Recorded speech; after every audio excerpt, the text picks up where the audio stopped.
What we do here is go back, back, back, back, back, back.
All right. Well, what's up, everybody?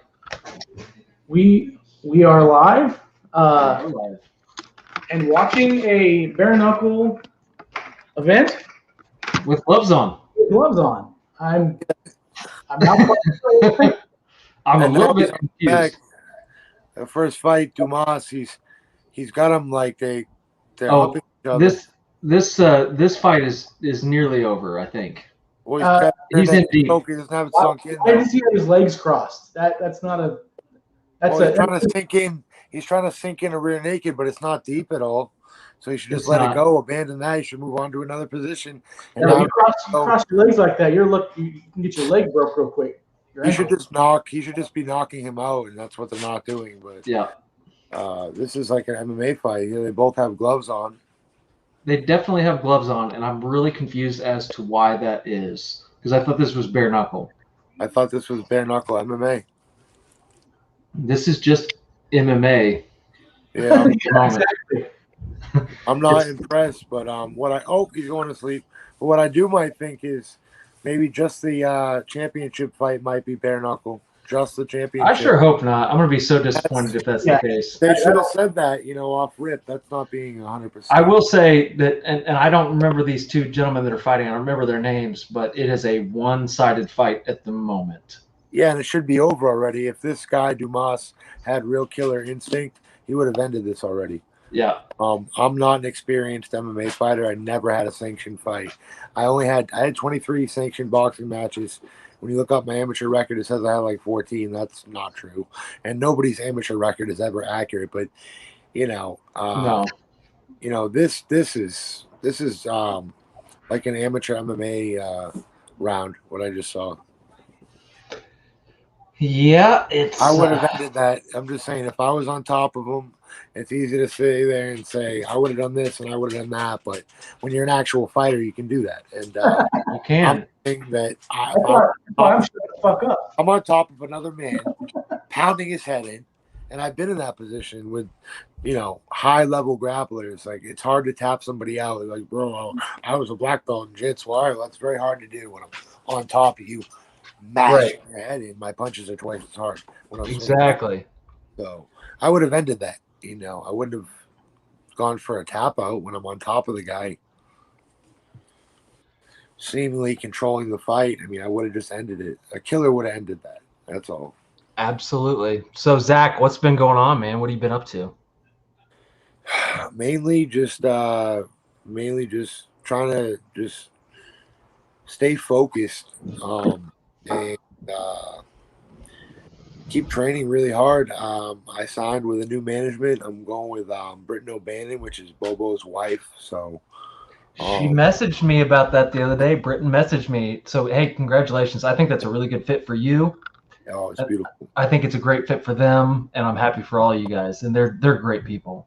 Yes, they are wearing gloves, and we are very confused. I am grateful to be under her guidance as well as Bobo's guidance, and I couldn't have a better mentor, if you will. Absolutely.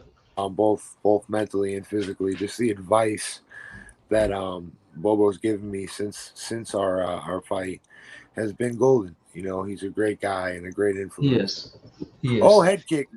But this is MMA. This is with gloves, you know. Oh, you know what I'm thinking is maybe this fight was really last minute, and I hope so. But Yeah. what I'm saying is, they couldn't find anybody willing to go with no gloves on. I don't know. well, what I'm getting at is that they're you know, this guy's staggering. He doesn't have any cardio compared to the other guy. No. He should finish. He should end it. You know. Yeah. Killer instinct. You know, kill or be killed. You saw how I fought, and it wasn't. It was also because Bobo was so experienced. I figured that I had to end it quickly, or I wasn't going to. And did he just give up? Yeah, I think he waved him off. So I think he just waved him off, which is crazy to me because that's not what this is about. Holy cow! Oh my God! And look, I don't see any major cuts or damage done to him. I'm just saying, if that was bare knuckle, that punch that he landed just now when he was kind of like falling back, that would have sliced him probably, you know, or maybe not. But I'm just saying, bare knuckle adds that extra brutality to this. Oh, it definitely does. It definitely does. You know, I don't know what that was about. I have no idea. I don't know if he just tired. You know, I mean, at 200 pounds, I would have beat that guy. That catch weight, I would have picked either one of them up, taken them down. It would have been pretty much over, or I would have kicked his leg and broke it. He's awfully happy with himself right now. I mean, I would be too. You know, Hey, I'm not he taking won. away He won. No, I'm not taking anything at all away from him. Yeah. He's a beast for that. That was a good fight. They both fought well. I'm just saying that I thought it was going to be bare knuckle. I'm not taking anything away from the fighters. So. Of course not. I just thought he was going to have no gloves on. When I saw them, yeah, I mean, saw him at the weigh-in with purple hair, I was like, he's going to be crazy to watch. Look at the reach on this guy. Yeah. He's jacked. He was specifically one of the guys that I wanted to see fight, and I thought it was going to be, you know, no gloves. yeah, we'll see. We'll see next fight I hope so. where this goes. I mean, he fought well. He fought well for sure. Yeah. Dumas. He fought well. Dumas. That reminds me of that. That song It was like the what? The song. No, it reminds me of that. It was like a root beer commercial from a long time ago. Oh, Dumas. Yeah. The guy's like in an interview, and he's like, "Mr. Dumbass." Like he keeps calling the guy that's interviewing him, Mr. Dumbass. Yes, sir. And at the end of the interview, he goes, "The name is Dumas." I remember that shit. Oh Lord, that's like one of my all-time favorite commercials. Oh yeah. Well, let's hope the next one's bare knuckle because I'm ready to see somebody get cut wide. No kidding. I'm gonna start. Blood. I'm gonna put on a bare knuckle boxing match. This guy's got gloves on too. What the hell's going on? Oh man, this is MMA. You know. All right, we got King Jordan asking who wins the main event. I think. Well. I mean, I think that's pretty obvious. Is it? I think Felony's gonna lose. I'm being real. I'm a Felony fan. Charles Bennett, Felony. Yeah, dude, I got Felony too. But I think no, I don't. I think he's gonna lose. Who, Felony? Yeah, I want him to win. Oh, I got Felony. I'm taking. Dude, I think Jason Knight is just a badass. Dude. Yes, I'm sir. sorry. Jason No, Knight. I'm not taking nothing away from Jason. I just think that the MMA side of it. I think it's over. That fight's already over. Jason Knight's gonna knock his head clean off his shoulder. I agree. Jason Knight is just I don't know, man. He's a beast. I was watching some footage of him earlier, and he is a savage. So, I don't think Felony can hang with him even on Jason Knight's worst day, and that's me being like very opinionated about which way I think the fight's gonna go. And Yeah. I wish that Felony would win. I'm still rooting for Felony, but I don't think he's gonna beat him. I'm not taking anything away from Felony either. I mean, he's a veteran. He is a tough dude. I just don't think that he has. He's also lost has a one fights. I think at some point you turn that around and you win. Maybe. What isn't he on like a 20-fight losing streak or something That's crazy like okay. that? You got to have that one opportunity, right? That's okay though, you know. If the guys go through, it could be 4 bad fights in their life. There could be 10. I've gone on a 13-fight losing streak in my amateur career, and I know I won a lot of those fights. But the decision, I can't control the judges, so respect to them. It didn't go my way. A lot of those were split decision losses, and that's heartbreaking at the, Sure. regional and local level in amateur boxing in 10 years. But I lost 13 fights in a row, and then I got ranked 12th in the country. So even through my losses, I picked up points, the point system. So I got ranked nationally on a 13-fight losing streak. So I understand.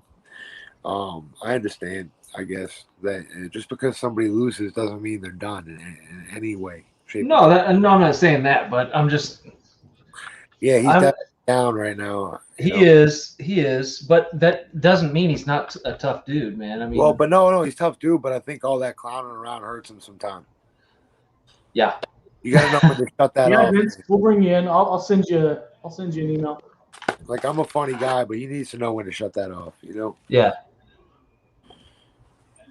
Because that clowning around screws him up, especially during the fight. You know? Yeah. Yep. When yelling stupid stuff like in one of his BKFC fights, he was like, or saying some crazy stuff. I'm like, listen, you're getting punched while you're like basically saying no, but you're getting smashed on. Exactly. So yeah, Vince, definitely you can join live, and I have some questions as to specifically the one question I have, Vince. Yeah, exactly. Why are these guys wearing gloves? That's my question too. I'm texting him the link right now. About Joe. Why is he wearing mittens? Because the mittens are for kittens, right? He needs mittens off.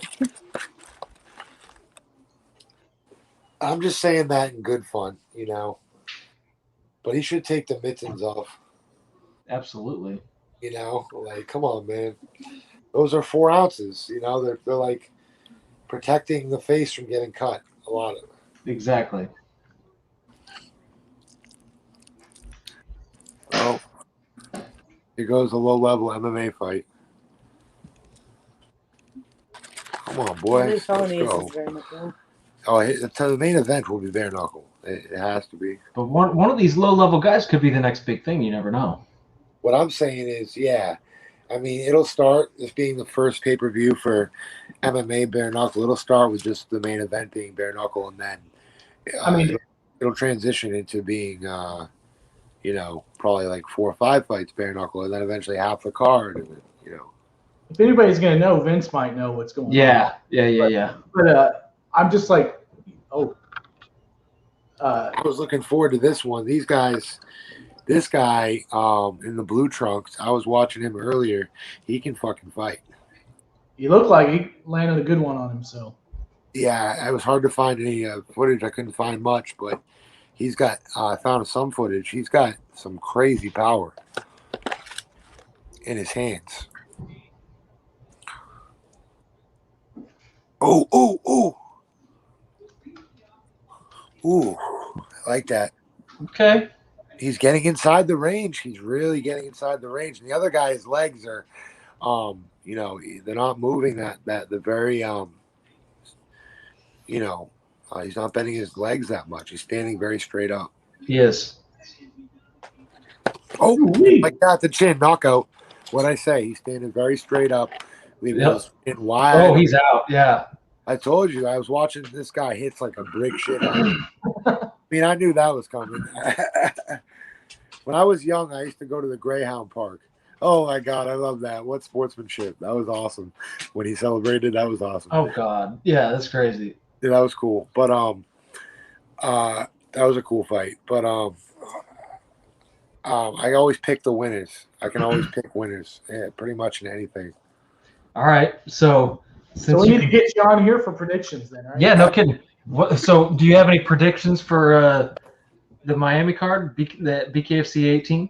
And he really wants to know about the main event. See, that's something that's something that I keep to myself because I'm in the BKFC. So sure. I got to keep those predictions to myself because I know some of those athletes personally, or maybe I will know them personally sooner or later.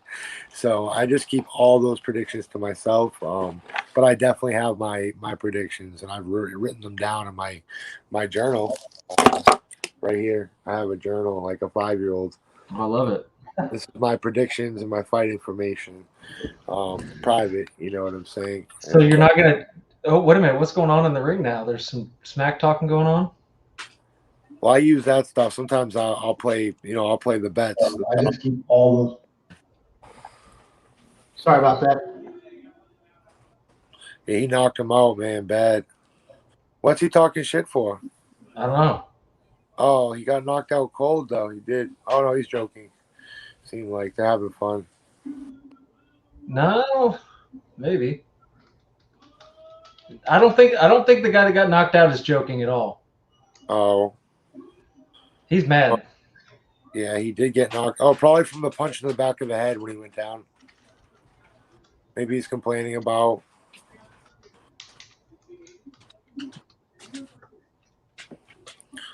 Whatever. I mean, that's how the fight game is. No one's going to be happy to get knocked out like that. No, of course not. What are you complaining? I don't know. Not a lot of guys. Like, you might have all the experience in the world at winning, but not a lot of guys have experience in losing. Yeah, I mean, there was a punch thrown that was. Yeah, but that landed. It hit the ear. That hit his ear. Yeah, that's legal. Oh yeah, very legal. When he was on the ground. Yeah. Okay, it looked like it was straight to the back of the head. No, It landed like right there. His head was turned to the. Yeah. If any portion of the fighter of the fighter's hand hand touches the ear, it's a legal punch. Okay. I fought well. Oh man, you got to be happy about that. All right, we want to see some non-gloved action. I want to see that last guy fighting the BKFC. Hey man, you never know what you could see. I think I'd be a heck of a talent scout. I just asked Vince what's going on with the gloves. He said he wants to jump on during the main event, but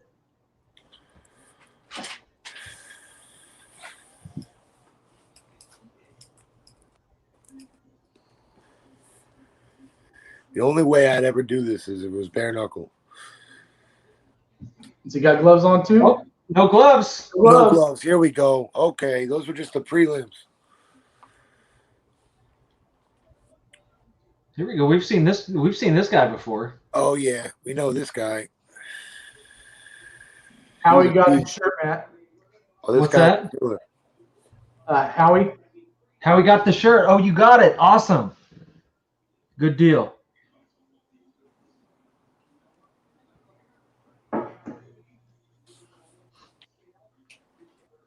I've sent out a few shirts. If anybody's watching, get in my DMs if you need some Hillbilly Hammer shirts, or go to thehillbillyhammer.com to pick up all of your latest Hillbilly Hammer Sam Shoemaker gear. You gotta be part of the shoe crew. The Hillbilly Hammer. That show's gonna be. I need some of that beard, the hillbilly beard. Oh, stuff. we just went live with it today. It is for sale. I'm gonna order some tomorrow when I wake up. First thing. You're the man. I'm going You're the to. man. You know that. My wife said just now. She's sitting right here. My wife to be said she'll order it tonight. That's awesome. Yes, My wife told me, I was telling her, hey, we just went live with the beard products.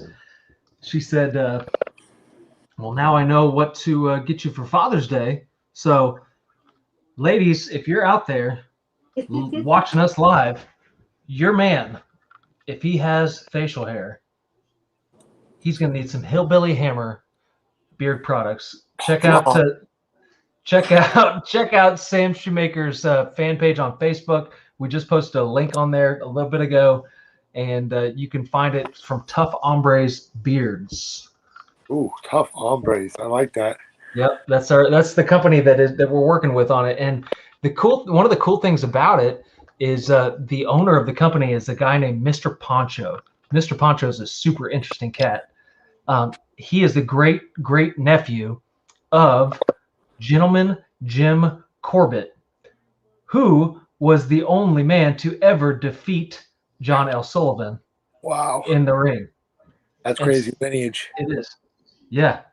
Oh, great. Hey, Howie, I'm glad Scott's wife likes the beer. I'm glad you like it too. So Hillbilly Hammer beer, that's another thing. And guys, I've had a lot of requests for this beer. We are sold out of the beer. We completely sold out of Hillbilly Hammer beer. Yo. The craziest thing. And we have more in production, but we sold every single can of Hillbilly Hammer beer. Get the hillbillies working, man. The hillbilly strength, you got to put them to work. Get the next batch going because I'm ready to order up. Joshua wants to know what strain. I think he's talking to you, bro. Me? Uh-huh. Oh, man, I'm definitely baked. This is some Crescendo Temple. Crescendo Temple, they said. I don't know. I don't really pay attention to the names. Strains and all that. Yeah, I just kind of smoke it. I just roll. If it's available, I'm smoking. I'm smoking Hillbilly Hemp. Hey, there you go. Hey, Hillbilly Hammer would be a great name for a strain. I'm just saying. Hey, yeah. Might have to work on that. Monica, good evening. Hi, Monica. I've been smoking about 11 years. And it never really affected me when I played football, hockey, lacrosse. I mean, I train 6 times as hard as I smoke. You know, I'm sitting around all day and night, and I'm training all day. Oh, man, bare knuckle MMA. Here we go. Here we go. This is dope. Let's see what it's about. I want to do this, you know. And they're not doing the 2-minute rounds. They're going full 5s. Yeah, This that's is crazy. This is really cool. Whoa, that was a wild kick there. I was a man. Ooh. Howie's ready for the Hillbilly Hammer strain. Oh, Hillbilly Hammer weed. You know, it's, I don't think Sam smokes. I don't smoke, but you know what?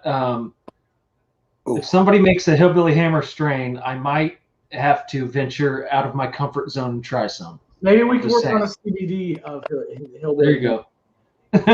Yes, because I can market to everybody. Exactly. It's all about being marketable to everyone. That's right. I'm really friendly with the gay and lesbian community. I have black friends, Indian, Pakistani, white, Italian, Scottish. I know people. Well, you're a lucky bastard. I don't have any friends. Me neither. Damn. More or less, the people I talk to are all different shades, colors, sizes, heights, ethnicities, and backgrounds, and I don't discriminate. The only thing I do discriminate against is scumbags. And those I kind of agree with Joshua. I like the idea of like cutting your weed. Equal parts THC and CBD. Interesting. So he's got the back. See, this is why the rounds are longer, because you have so many more aspects of fighting.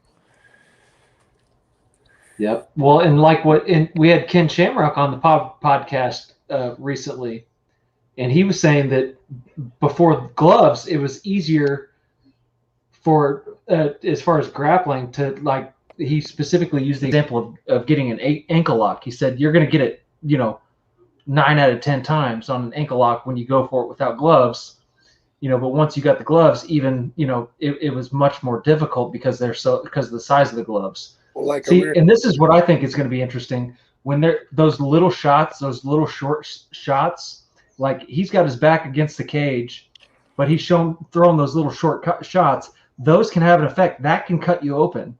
They already are. You see some red on his on the tape. I love how they do the tape. You can really see the damage, opposed to the gloves. Sometimes the gloves blend the blood into them, so you don't see it as much. But where it's bare knuckle, you see everything. Well, Fabrici, this is the first event like this in years in the U.S. So yeah, it's We're just hoping- now re-legalized, I guess, is what you would call it. Re-legalized? I don't know. Revitalized, I guess. Revitalized, I don't know if they ever. I don't know. I don't. I'm not too hip on the rules and regulations. I don't know if that was more of an internal thing, or I mean, Shamrock said that basically the gloves are put on for the protection of the fighters, just to keep from breaking their hands. That was more what the gloves Yeah. were for. It's more of an investment strategy for UFC versus oh shit. So I will say that it appears that this. Oh, I think this was that illegal? Was that illegal? Illegal kick. Hey, he ain't recovering from that. No. I think it was an illegal knee.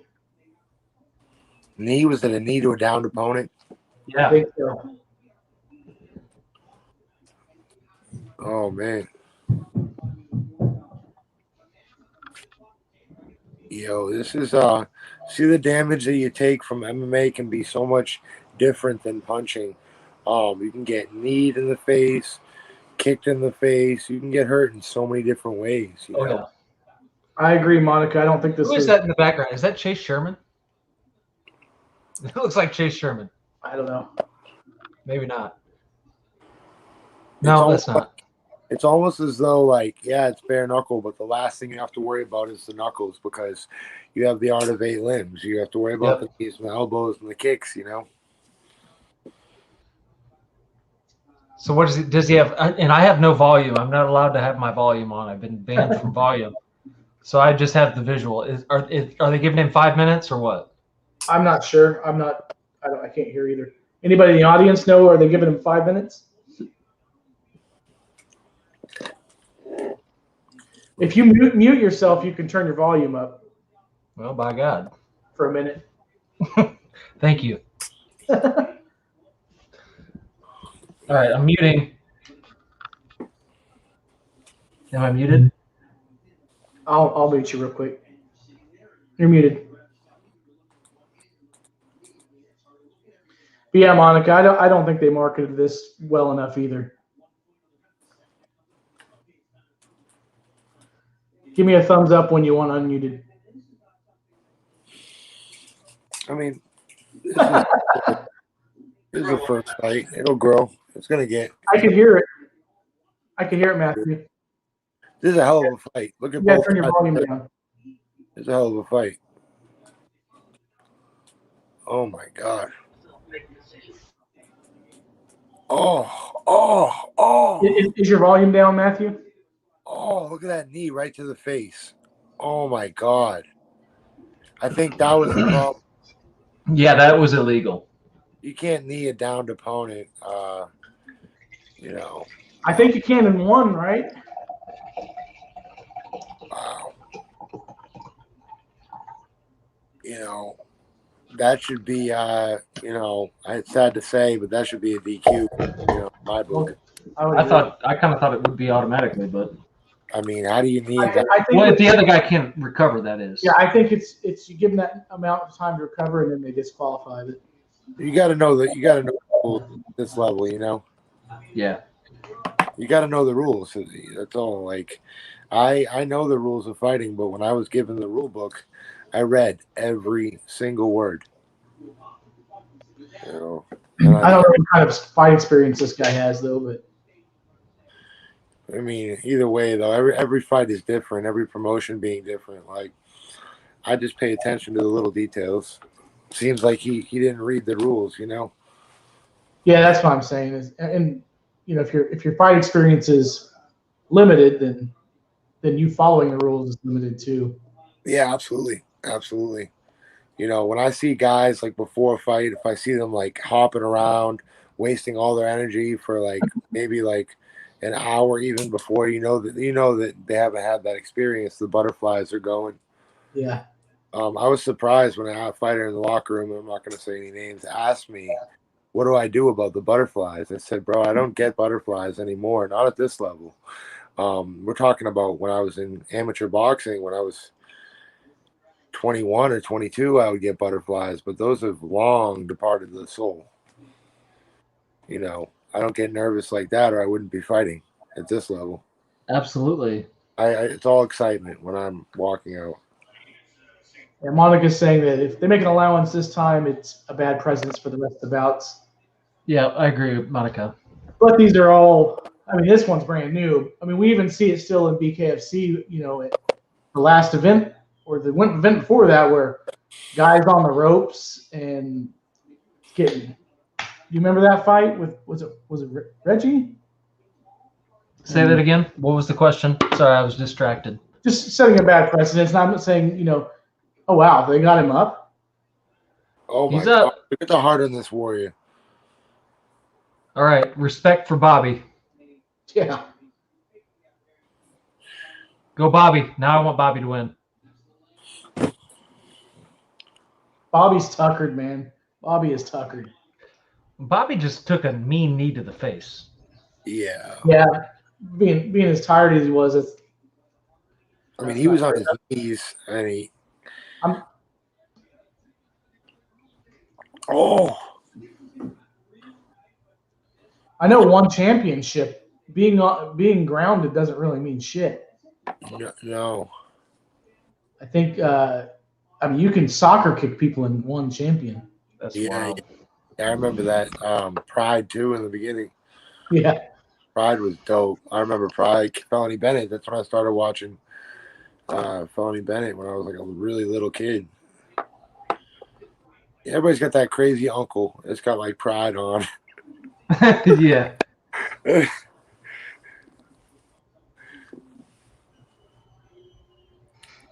See, those little short shots, though, I mean, those are going to have an effect with bare knuckle.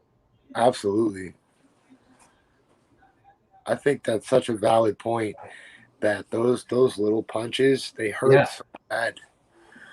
Yeah, man. Yeah, they do. It's a different game. It is. It is. I mean, speed kills. Speed in this game.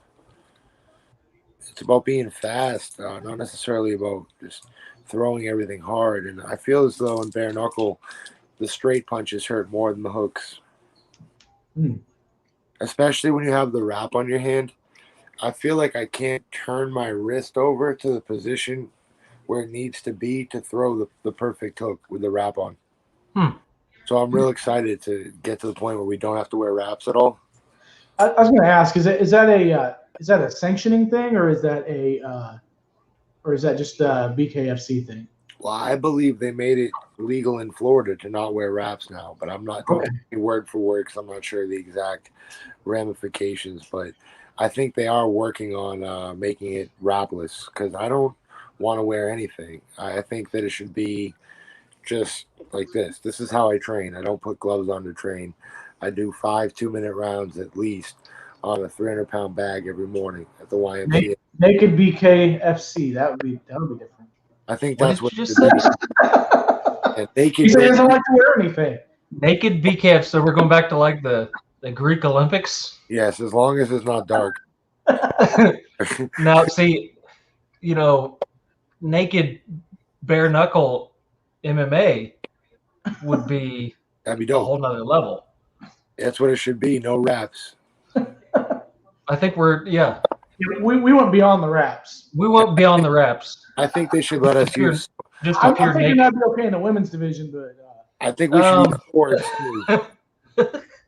I think we should be able to use swords, like in the final round, like a.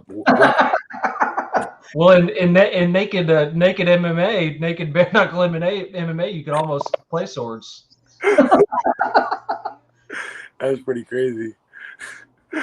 See, the fight would be over the first time some guy got excited, though. I'm just saying. This fight in particular. All right, I'm done. I quit. So bad. I mean, you'd have convicts lining up for Oh my goodness. tryouts. we'll call it Oz BK. Oh my God. One thing that I do want to bring to light, it'd be really cool, and it would be a completely different sport, and it's something that I've been thinking about for a while. And I think team bare knuckle MMA or team bare knuckle fighting. So like 2-on-2, 3-on-3. I've seen it. Well, I don't know if I've seen it in bare. Was it in bare knuckle? Well, I think it would be great if it was just like stand up, but bare knuckle, but with teams like 3-on-3. And then when one guy goes down, it does turn into a 3-on-2, and Kind of like dodgeball. you get jumped at the end by 3 guys. It's like dodgeball. Yeah. And I think that would be the best entertainment. How about some tag team matches? That would be sick. That would, me and Bobo, I'd be honored to be his tag team partner if we could do that. I would definitely watch. Young Bulls, you know what I mean? We would. That'd be a fun thing to watch. I think Bobby's getting ready to tap. Did he tap? No. I think he's out. Yeah. Oh, rear naked. Yep. Oh, shucks. Hey, man. Props to Bobby for continuing after that illegal knee to the face. Part of a warrior. Yeah, that takes both guys though. I mean, but that was a good fight. Yeah, I mean, I don't think he meant to do it. I mean, sometimes you just throw it and then the bell rings and one goes, or you're just in the middle of a combination and you throw something and it lands. Yeah, man. Where you would think it's gonna land, you know? Yeah. Yeah, Fight Circus. That's what Monica's saying. Have you watched Fight Circus at all? No, I'm not aware. It's over in Thailand. He does some crazy shit. I love it. I love. He just thinks outside. Like that announcer guy is a wild man. John. Yeah. John Nutt. Yeah, like I know they're wanting to do a phone booth fight where you're fighting in a phone booth. I want to do that. I mean, there ain't no movement. That's wild. Honestly, what I thought about, and I'm gonna drop this on you, and you guys, either one of you can steal my idea, but it wouldn't be a very nice thing to do. It's called Truck Fighting Championship, and what it will be, I'm gonna try and start this someday. It'll be a moving truck, like I'm talking about 18-wheeler, with the announcer and the ring announcer in the front seat of this 18-wheeler, and behind it, it's pulling basically a ring, but the ring the ring's a rectangle. You understand? And the truck is jury rigged with like speakers and fireworks and rims, and it drives around a storage unit. You understand? And the fans sit on top of the rental the units. You understand? You've been to like a rental yard, and the truck in between the rounds, the truck moves. The truck moves to a different location in the storage unit through the different path. On the intermission, the truck moves, and the DJ goes and bumps music, and the ring announcer talks mad shit, and then basically there's 3 chambers on the rectangle ring, and it's 3v3. But when one guy goes down, you have to beat your opponent for it to be a 2-on-1, and one chamber opens at a time. That's wild, but here's an idea for a YouTube series, guys. Royal Rumble in the back of a semi truck while it's driving. That's what on roller skates. Yes. I think as crazy as they can get is the better. Listen, you put a bunch of dudes in roller skates inside the back of a moving semi truck. I want to do that. With pads. Bare knuckle, baby. No helmets. No. Bare knuckle on roller skates in the back of a moving semi. Good That's luck my getting concept. They better pay big bucks, bro. Yeah, that's what I'm saying. There's a price for everything, man. Yeah, there is. No, I'm telling you right now, this is America. Land of opportunities. And all joking aside, I think the crazier it can get, team fighting, team MMA fighting, chambers, moving trucks, add a few weapons. Like, why can't we use rubber bats against each other? Why can't we legalize that? Make it some way that we could use some form of a weapon. I don't know. Joshua says, where the fuck do you live? I'm trying to make Storage Slaughterhouse a reality. What's Storage Slaughterhouse? What I was talking about, like a truck with 3-on-3s in it, and it just drives around the lot like storage unit. And it and it just like crazy. Is this already a thing, or? No, I invented that when I was moving furniture one day. I was like, what if we just had a rectangle truck and like it just drove around this units, and it just like people sat on top and just sat on top and it just drove around, and fucking it was like 3 chambers and each door just opened, and it was like, what the fuck? That'd be I gotta ask one more time now. What strain was that you're smoking? No, Crescendo Temple, but I've been talking about I that. gotta get some of that, man. Bare knuckle truck fights. Yeah. You know? All right, so is this the co-main then, or? I don't know. How many fights are there on this card? I'm not sure. It was either I five thought or there was six. more than what we've seen because I just saw a little thing on social media earlier. Hang on, I'm getting ready to tell you because I was tagged in something. Mention cord at 10%. There's one upstairs. Please. Thank you.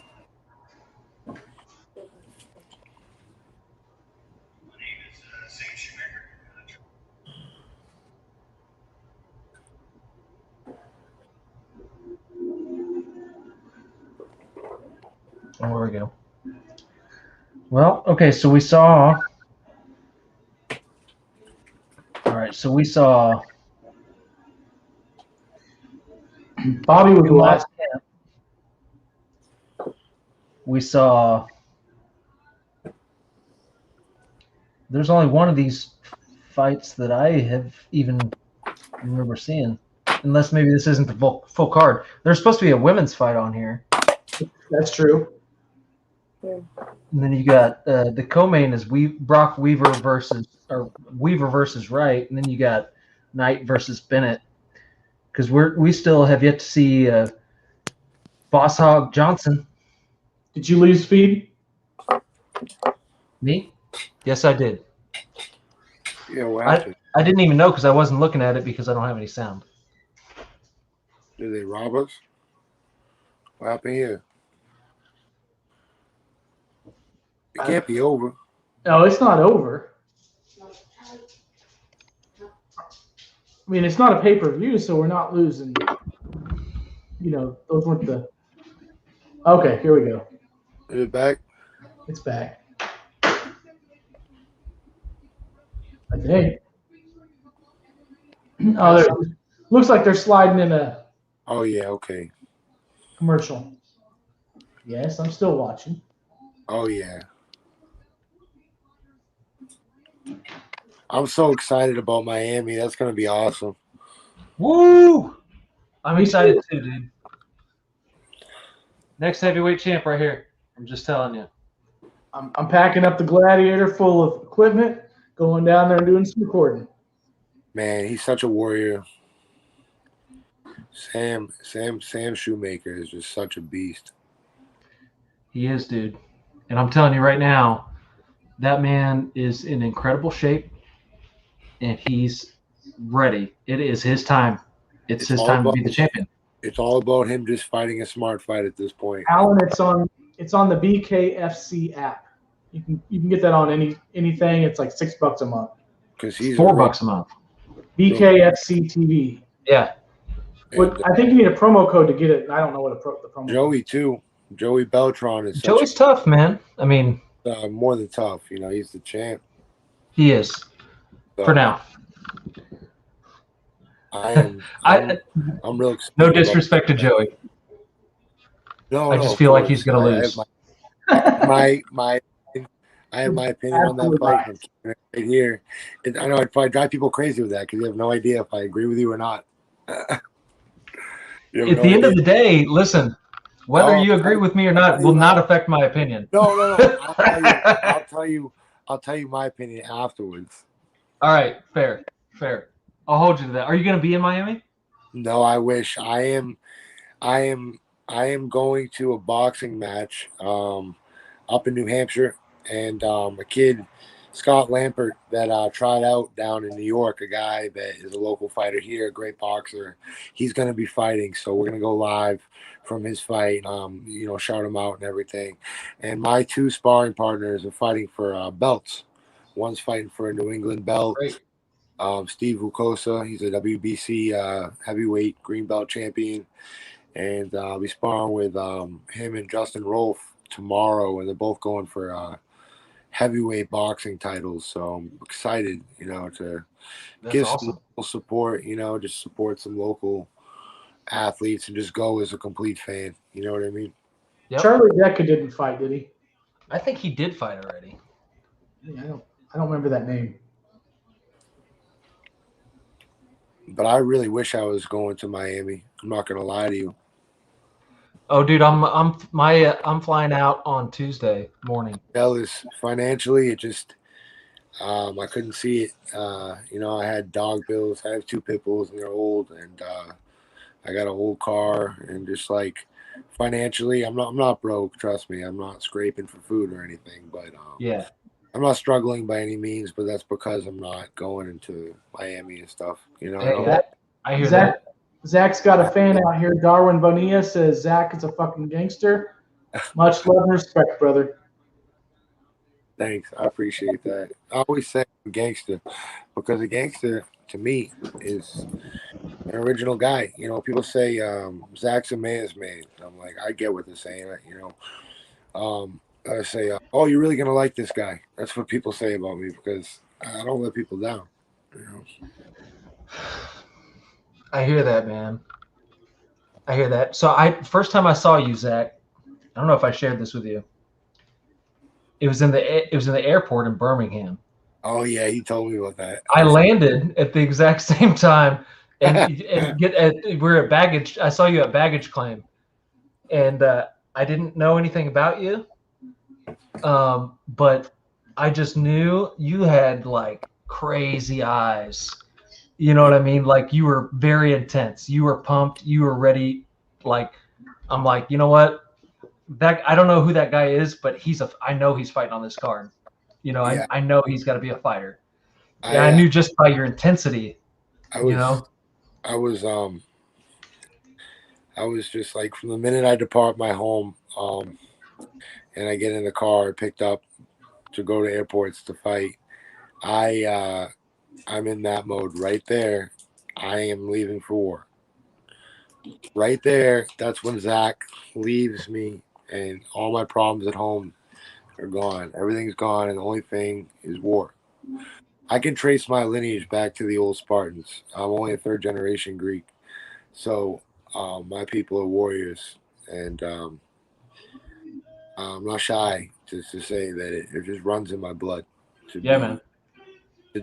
Death in battle is the most glorious thing to a Greek warrior. So yeah, I hear that. So anybody that's looking for this fight, you can download the BKTV app on your smartphone. You can also get it if you have Roku, most Fire TV, most major streaming software, whatever you have on your TV, Apple, I don't know, but all those big ones, you can just look up BKTV.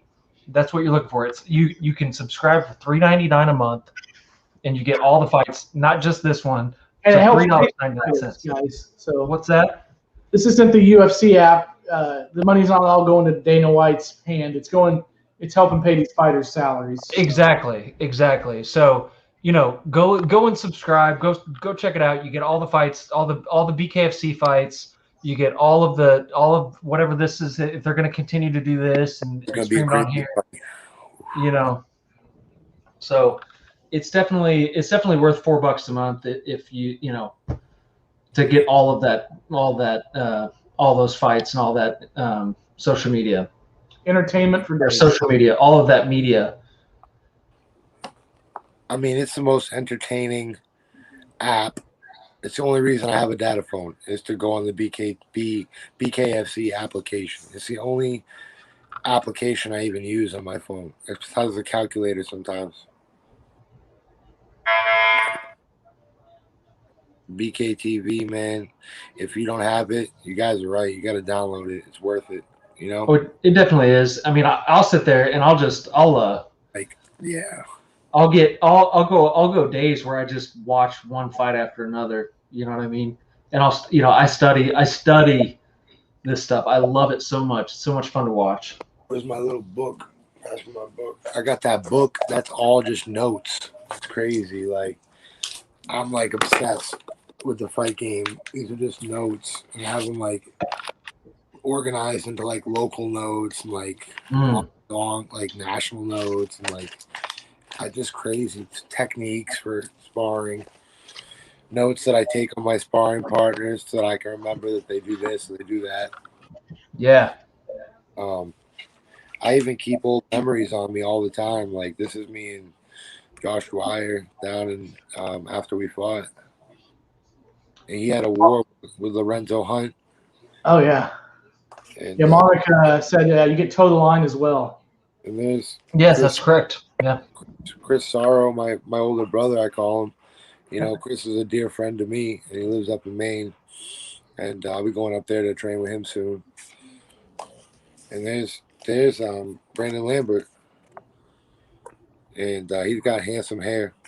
He does. That old green-haired geezer. You gotta love Brandon. Mr. Thomas Sconzo. I keep this picture very close to my heart as he's a very good man. And this is my stipend from my check that I got from Mr. Feldman. I keep this There you go. just for good luck. You know what I You mean? gotta keep it all, man. Because I accomplished the dream, you know. So Heck yeah, man. yeah, shout out to BKFC, you know, saved my life, gave me everything that I have today. So See this necklace here on Zach. We need to make a Bare Knuckles Most Wanted version of that. yes, sir, we do. I think that's what I should be wearing. Honestly, maybe both. That would look real good. That would look amazing. My birthday's coming up next week. I got a big birthday coming up. I'm turning 30. 30. Boy, you young. Yeah, turning 30 in a couple weeks. Well, happy birthday, my friend. Thank you. I was born the same day as Mike Tyson, Michael Phelps, and Cody Rhodes. Okay. I got a big 30th birthday coming up, but I feel like I'm 20 still. I feel young.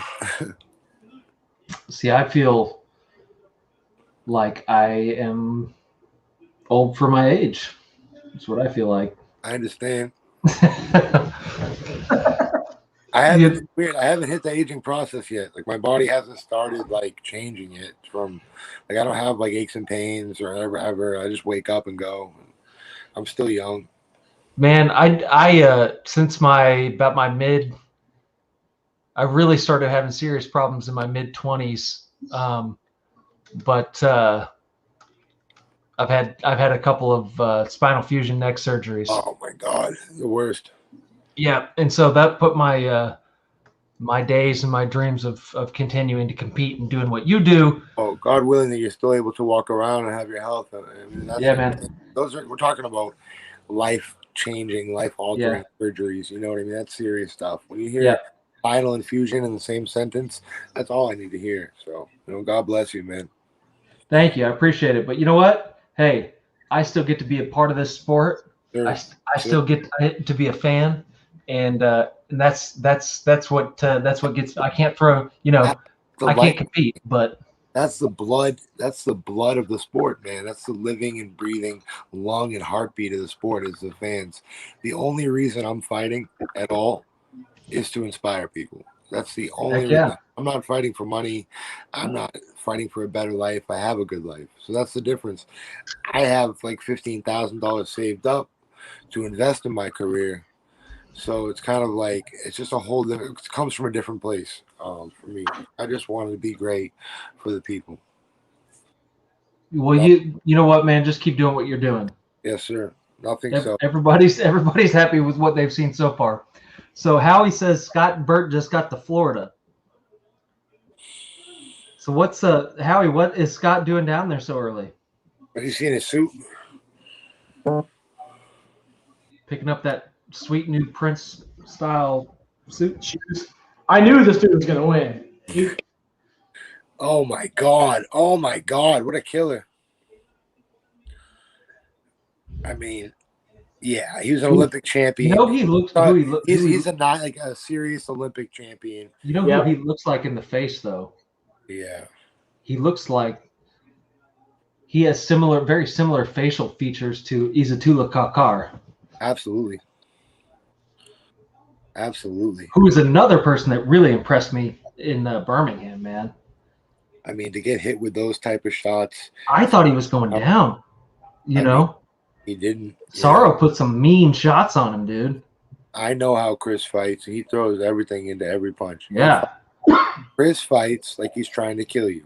And that's what he's trying to do. A lot of people don't understand it, a lot about Chris because they don't hang out with him like I do, or they don't know him as well as I do. And I know that he's a warrior. Chris Sorrow, when he throws a punch, he is trying to put you out spiritually, physically, mentally, emotionally. He's really trying to just knock you the fuck out. He doesn't hold anything back in any punch. So I think that can be, as we've seen, I think he's 2-2, and I'm not talking any way that disrespectfully to my older brother. I'm saying that it can help you and hurt you fighting like that. You know, I fought very similarly. I went out there and I tried to charge Bobo and try to bring the fight to him, and that cost me. You know, I got caught early on. I didn't recover really. I just ended up getting caught and I knocked down 4 times. So you can either take a guy out. You know, it could have gone my way. I could have clipped him and got him, which I was trying to do in the first round. Or it doesn't go your way, and that's kind of what happened with Chris. So also, a lot of people don't realize he cut 50 pounds in like man, half in Puerto Rico for that. Yeah, Fight with Kakar was at 200 pounds, and he was like 257 like 2 months before that. So right. I think a lot of that, him not recovering from the knockdown, had to do with the dramatic weight cut. So yeah, I mean, absolutely. I'm just so against the weight cutting aspect of it. Yeah, it ruins it for a lot of these fighters. He would have had a completely different fight had he had gone down in weight a little more gradually, I believe. I absolutely think that Chris would have beat Kakar completely, not taking anything away from Kakar at all. No. I actually was spending great time with Kakar out there and speaking with his coach, and we actually connected on a personal level. And that's crazy because Chris is like my brother. We're both New England guys. And I connected with his opponent very well, you know. So that's just where I'm at mentally, you know what I mean? But yeah, Kakar, man, wow, what a fucking W. I'm so man, proud of him. I'm happy. You know, I'm happy for him too, man. I mean, happy for him. He's I actually sat next to him on the airplane. He was directly across the aisle from me, and we had the chance to chat at the event too. And he was a very genuinely polite and nice person. And he didn't change his demeanor. Like when I met him in the hotel, like the first day, we started talking a little, and he didn't change his demeanor all the way through. And even to this point, we've had communications. You know, he's got great people around him. He's got a good head on his shoulders. So absolutely, definitely got a very deserving W that night, and I'm happy for him. I'm happy for his country. Yeah, man. But I think that Chris's next fight, he'll be coming back just like reborn, a completely different warrior, because he's training so hard again. Is Chris going to fight at heavyweight, though? Because, I mean, to me, he looked great. He looked just lean as lean could be, but it's almost like he's a big man. All I think, he's 2 inches taller than me. I'm 6 feet, he's 6'2". And I think he could fight at, being super heavyweight 250, or he could fight at 200. I think he could do both and have success at both. I think that if he goes down, it's just a matter of doing the weight cut more gradually, not over the course of like a month and a half or 2 months, because that fight goes a completely different way if he spans that weight cut out over 4 months or 5 months and he's actually strong at 200. You know, it's hard like cutting down to that when you're that size. And then, you're so depleted. You know what I mean? Exactly. Well, when you're dehydrated like that, like you'd have to be. I mean, you're pulling fluid from your brain. That's what I'm saying. Like he might have eaten that left hook that knocked him out. I'll tell you what happened.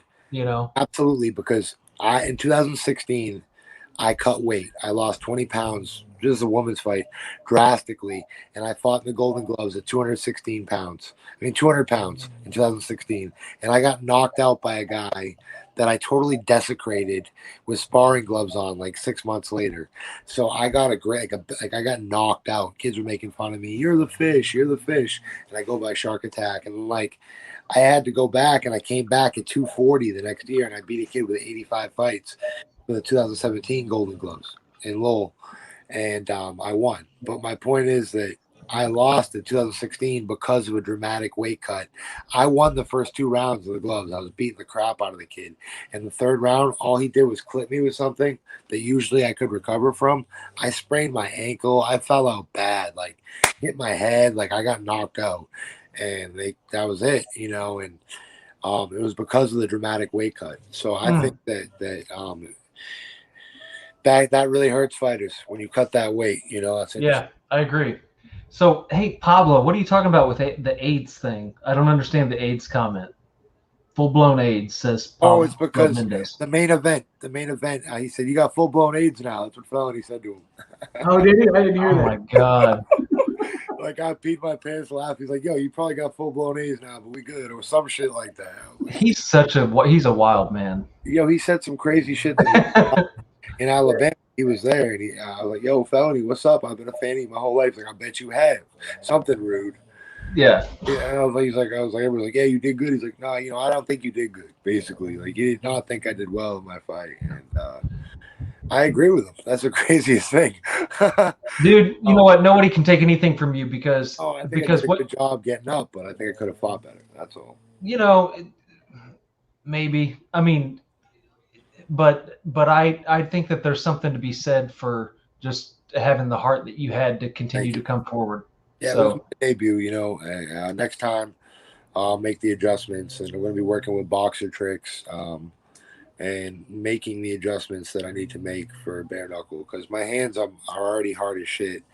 I've never broken my hands, and I've been punching the bag and training those and putting them in sand and icing them, doing hand hardening techniques that I see online, and my hands feel great. My body's starting to feel great too, fully. And I think my next fight's going to be really, really explosive. Absolutely. Well, hey man, and you know what? You also fought Bobo. I mean, Bobo is tough as nails. I mean, yeah, I idolize the guy. Like Bobo knocked out Mike Kyle, for goodness sake. When I found out that I was fighting him, I looked my 10-year girlfriend in the face, and I was like, yo, babe, I'm really going to have to bring it. And this guy I'm fighting is no joke. So just say a prayer for me, because this guy is a real fighter, somebody who I know. And I hope I can do all right, I hope I can do all right, because this guy is serious, you know what I mean? But I knew that going into it. So I was just honored to share the ring with somebody that I've been watching for the last 3 years.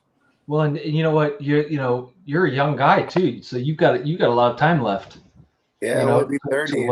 Longevity runs in my family. Like, I have no injuries, as crazy as that is. Like, I've never really hurt anything, my whole body.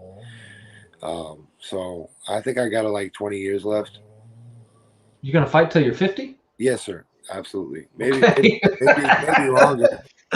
All right. Hey. Yeah. I feel like I'm 20 right now, and I never really feel tired or old. I'll probably fight until I'm like 50. Who's the oldest fighter in the league right now? I want to say Mr.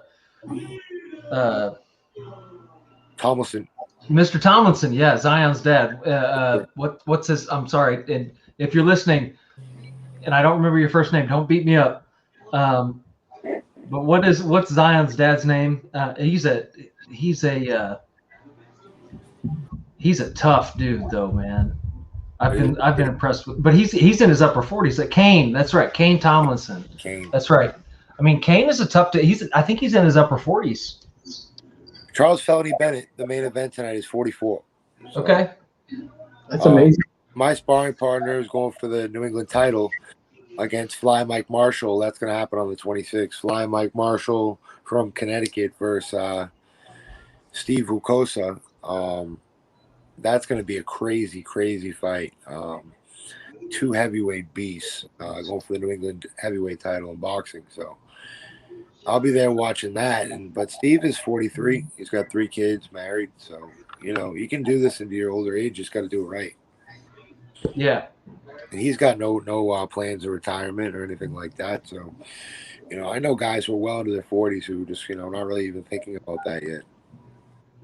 I think that and something that's interesting about bare knuckle too is that it's 2-minute rounds, but in BKFC specifically. So I think that some of the aging fighters can still stay in the game and be effective in the sport. Yeah. It's safer than boxing.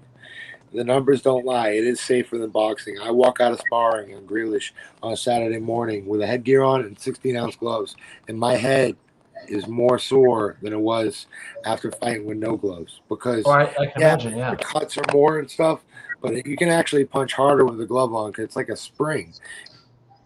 I hear you, dude. I mean, we lost Zach. Yeah, I wonder if his phone died. I don't know, but I will say that. So when I don't know what the weight of the gloves were, but they were when I was competing in competitive taekwondo, like the gloves were super, super light, and there really was no standard of gloves. There was people wore all kinds of different gloves. You just had to wear gloves, as far as I knew. Of course, this was the '90s, so I mean, it was the Wild West. But but I will say that you could take a lot of shots even just with those tiny gloves that we wore. And I never got knocked out. I mean, I knocked people out, but I only ever knocked as a kid, I only ever knocked somebody out with a kick. I don't ever remember really knocking somebody out with a punch with a glove on. It's funny that the setup there right now looks so much smaller than it does for BKFC. Yeah. Doesn't it feel a lot smaller, or is it maybe just because we were there when we're there? Maybe, but I will say that, like, to me, like the squared circle in BKFC, when you see it live, it looks way smaller than what it does on TV. Yeah, I would agree with that. It looks tiny when you see it in person.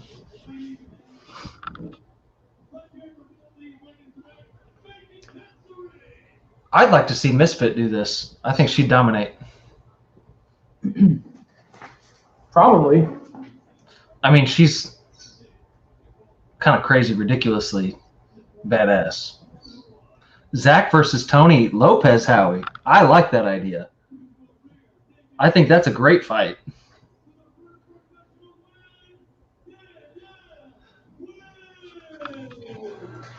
Guess who's back?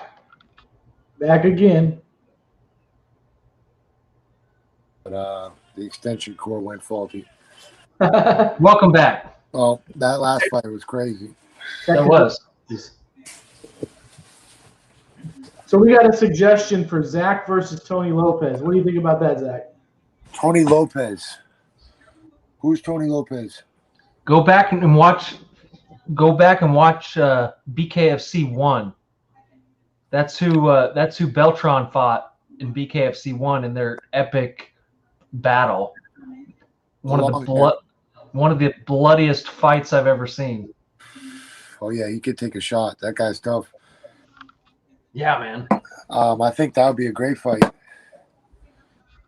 I think Howie's talking now about Christine. Yes. There'd be a lot of good fights there, Yeah, Howie. I mean, I really think that Christine did pretty well in MMA overall. Yeah, absolutely. And and I'm going to tell you, I have become friends with pretty good friends with Christine. And first of all, she's a very cool person. We talk every day. nearly. 100%.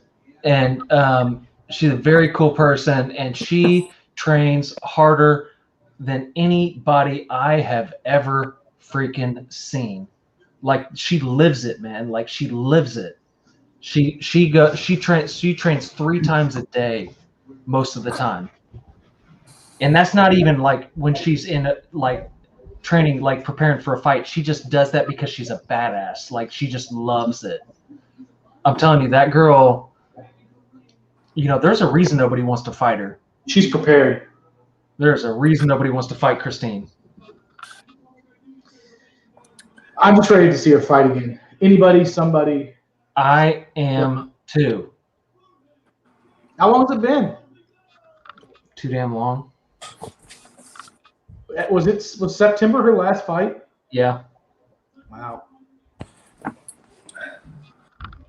I've been waking up at 3 a.m. to run around my city when there's no cars on the road.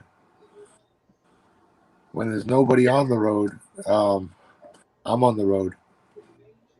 And then when everybody's out at night partying in my city, drinking and being crazy because it's a party city, I am asleep. Like, if I wasn't watching this Gamebred right now, I'd be out cold. This is way past my bedtime. I wake up at 3 a.m. every day, and I will tomorrow too. My alarm goes off, and the dogs start, and I just get up and I start running. I start my day at 3 a.m. running, and that's the first workout. And that's good not for you, man. That's not when I have a camp. Like, I'm so ashamed that the shape I was in my last fight, because that was just sloppy for me. I'm a way more high caliber athlete, so my next fight, I need to come out there and just show them what I really am capable of. That was the tip of the iceberg. Here. Tip of the iceberg. And I'm definitely not bragging or trying to sound cool or anything. Like, I'm just going to work a lot harder in my next camp. I believe you, man. Yes, sir. Cheers. Tomorrow morning, I'll be in Dorchester, going at least 10 rounds. I'll leave there, work real hard. Absolutely. And Howie, I heard that Misfit has an opponent, and we'll see what's going to happen with that. I really, really, really want to see her on that card. That's all I'm going to say. I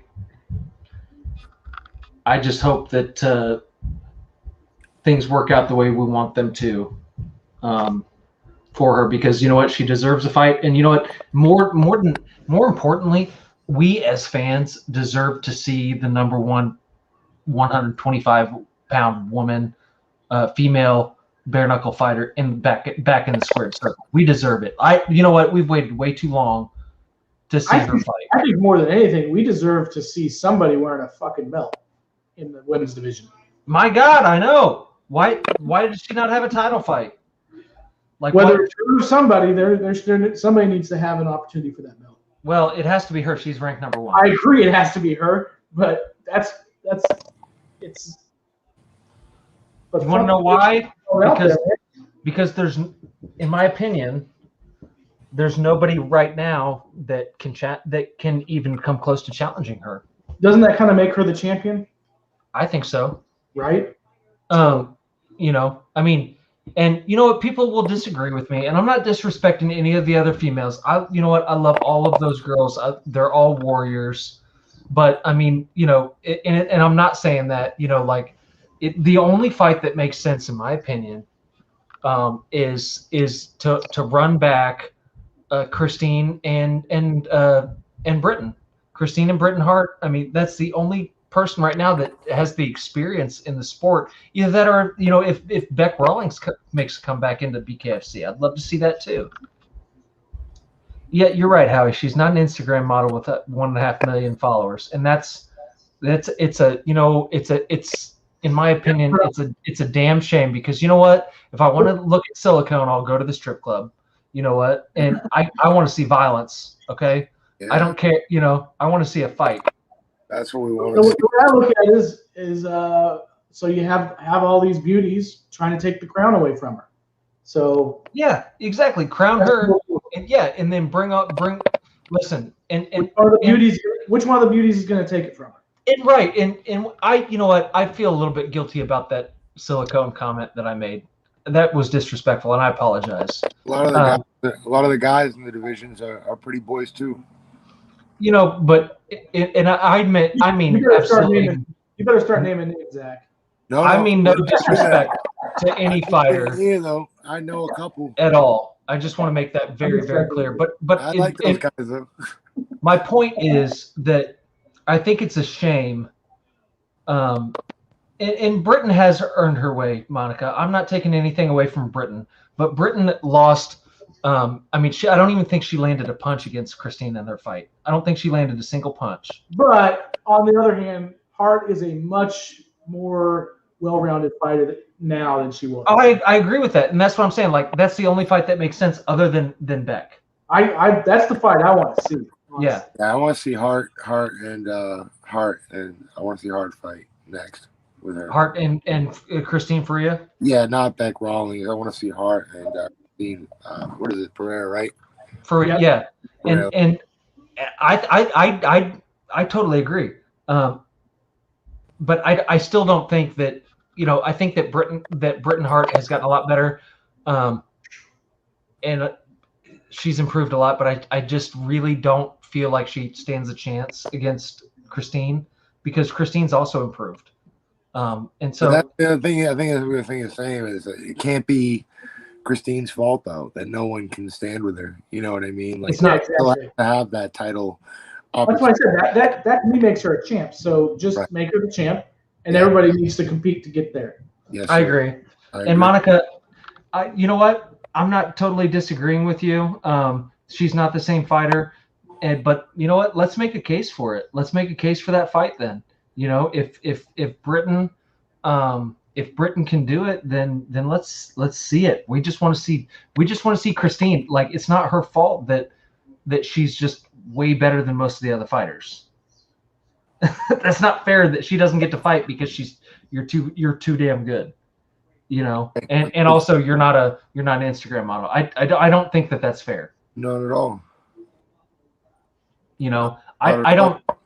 I'll go and scroll through Instagram. It's, you know, if that's really what you want to see, there's plenty of Instagram models out there that I can feast my eyes on if that's really what I'm not interested in that. She's still beautiful.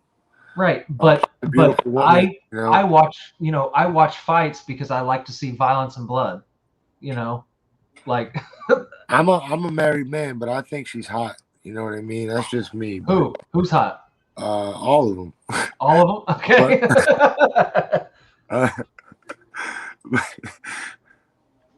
Every last one of them in the whole entire division, all of them. I'm a married man. Like I said, I'm getting married, and I'm with my longtime love of my life. But bro, I've been married for damn near. All them women are gorgeous. You know, all them women are gorgeous. Especially the fact they're getting in there and doing what most human beings on God's green earth wouldn't do. It's just incredible. Without women, we wouldn't be here, man. No, you're correct. And to everybody that is standing up for Britain Hart, please understand, I'm not disrespecting Britain Hart. I think Britain's fine. You know, I was actually very proud of her in her last fight. You know, when she her last two fights have been great. They have, and you know what? And she performed very well against Paige Van Zandt, and you know what? I was rooting for her in that fight because I always root. You know, I picked her in the fight actually. So if I don't have to answer your question, yes, did Sebi fight already? Yes, and he defeated decisively. Yeah, and Monica, if I don't have a personal relationship with the fighter, didn't he fight? I'm always going to root for the underdog, and she was the underdog in that fight. No one, you know, not no one, but the majority of people would not have picked Britain to win, and she did. You know, I was proud of her. I was happy for her. I had her pegged to win. I was happy that she did. I thought she was going to win. I'm sorry, did you say you had her picked to win too? Yeah, I did before the fight because I just think she had the reach, and I think that really played a major role in that fight. I think the reach and the boxing experience thing she had on Paige Van Zandt. I think she had more experience. Yep. But you know what? Hey, I mean, props to Paige too. I mean, Oh yeah, definitely. She took a big risk coming in here to do that. I mean, she also made a lot of money. So I mean, good for her. When you could be on the next Baywatch, and you could Hell yeah, dude. When you're Wonder Woman, I hope you make enough money. She deserves double. Listen, she came in and she fought hard, So and that's all you can ask for. I respect female fighters to the fullest, because for a long time, like, my co-captain on my amateur boxing team was Rashida Ellis, whose brother is Speedy Rashidi Ellis, the 170 division.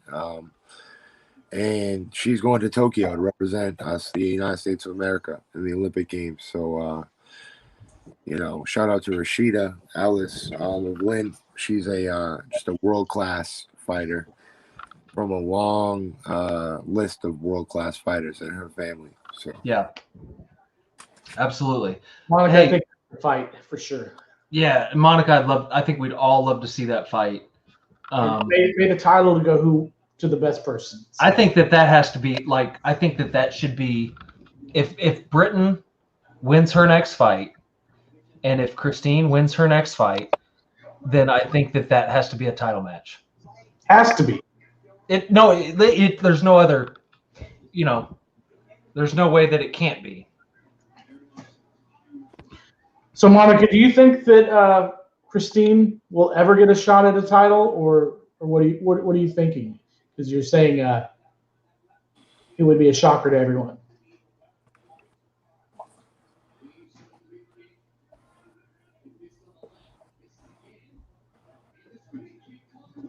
And Misfit might join us here in about an hour or so if it's still going. Is she training right now? She is training, yeah. Of course she is. Well, what else should she'd either be doing food prep or training, right? Yes. So I actually just spoke. She called me a little bit ago, or earlier this afternoon. We were just chatting, and she was getting ready to go into strength and conditioning for like the next several hours. I'm just like, all right, you're on another level. I gotta go. Like, she's so cool. Like she's such a hard worker. Do you ever feel like sometimes the hard work becomes a decrease in benefit at some point? I definitely think that you can overtrain. Well, especially before a match. Yeah. You got to know when to shut her down. That's all. Yeah. Cool.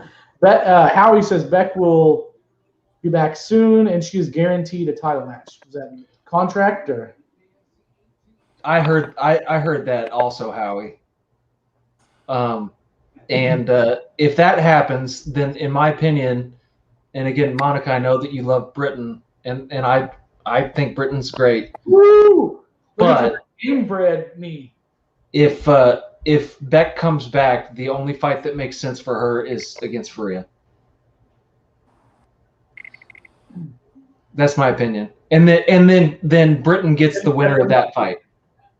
And set them up next. Yeah.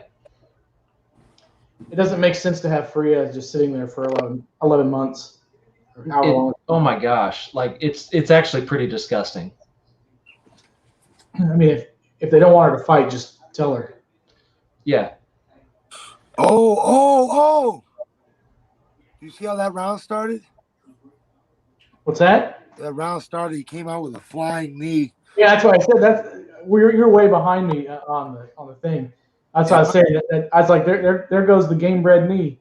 Yeah, I'm at 355 right now. Where are you guys at? 410. Okay. Oh, I'm sorry. You're ahead of me. Am I in the wrong fight? No.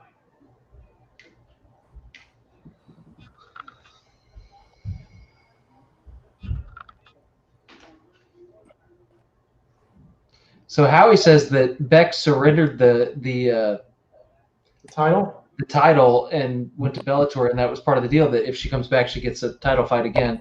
And Monica, BKFC has their own agenda, and it's frustrating. And as a fan, I totally agree with you. I think that, and I understand. Like, I'm a businessman, you know, and I get it. I get it. I understand what they're trying to do, but it's a little bit frustrating, you know, when you're a Christine Faria, you know, who's arguably the best female fighter they have, and she's being held back, and her career's on pause because she doesn't fit into the mold, into their plan. I think it's really not fair to her.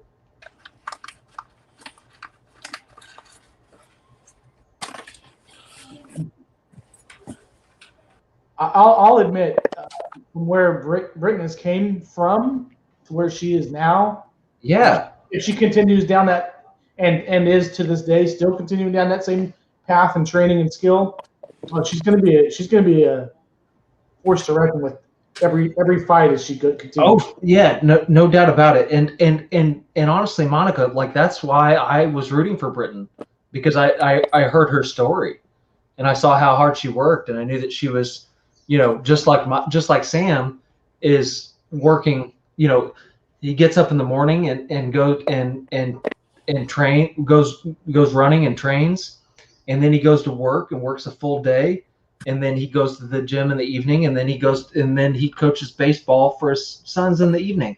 And a lot of people don't know those stories, and that Britain was bartending or working at a restaurant, you know, while she was training. And I love those kind of stories, and it just speaks to the heart of the fighter, you know, and the sacrifices that they make, and what they're willing to put in for this. And Zach, I'm sure you can speak to that, you know, like, it's not all, like, you know, it's not all a bed of roses for in the fight game, because most of these folks are not making like life-changing money, and people don't understand that. It's for the love of the game, right? All my friends think I'm rich. They think you're rich? Yeah, because I fought in the BKFC. They're like, oh, Zach, oh, he's I'm like, bro, you're fucking stupid. What do you mean? They're like, bro, you're living large. You know, I know you're doing good. Yeah. No, I made 3,500 total. I made 25, and then I got $1,000 bonus for having a good fight, and which was well deserved. A blessing. That was a lot of money, and to me, that was a lot of money, and I was very grateful for that opportunity, especially like all the shirts made up for me, and support and things that it did for my image, like on a worldly level. I got to share my life story. So no, I can't I can't buy the experience. You know, you can't put. And you know what? And we all had the pleasure of watching you do what you do. Yes, so sir. Thank you for that. Of course. No, you can't put a dollar sign on the experience the BKFC gave to me. The full experience. The tryouts was great. Even the weight game, waiting for them to call and, you know, offer a fight, even that was great. The training camp was good. And they were a very organized organization. Like Mr. Nate Shook and Mr. David Feldman, they know what they're doing. And everything is organized. When you get there, everything is in order. Like your paperwork is lined up, your flights are in order, the transportation is in order. You have confirmation of everything. I'm just saying that he crosses his T's and dots his I's, and that helps the fighter and the management and the coaches, because it takes all the stress out of the process. So I can just focus on having a good fight. So I think that's one of the main reasons I had a good fight with Bobo, is because the BKFC did such a good job with the athletes. I mean, even when we came out of weigh-ins, Mr. Feldman had a whole entire room stocked with snacks, Gatorades, waters for dehydrated fighters. Like, we didn't go without, is what I'm saying. The company doesn't I don't know, they don't spare at any expense. They spend money on us, you know. What's your What's your time? 4:50. Okay. I mean, even the hotel room that they got us was beautiful. I mean, there was 3 beds in my room. I mean, there was 2 beds and a pull-out, and there's 2 That's TVs. gotta be Oh, this good. dude's spraying blood. This dude is spraying blood. Yeah, he is. Oh shit. Holy cow, that's a bad cut. That's a That's bad bare cut. knuckle, man. That they're gonna stop the fight if it does if they see it. That's what I look like when I tear into a steak bomb.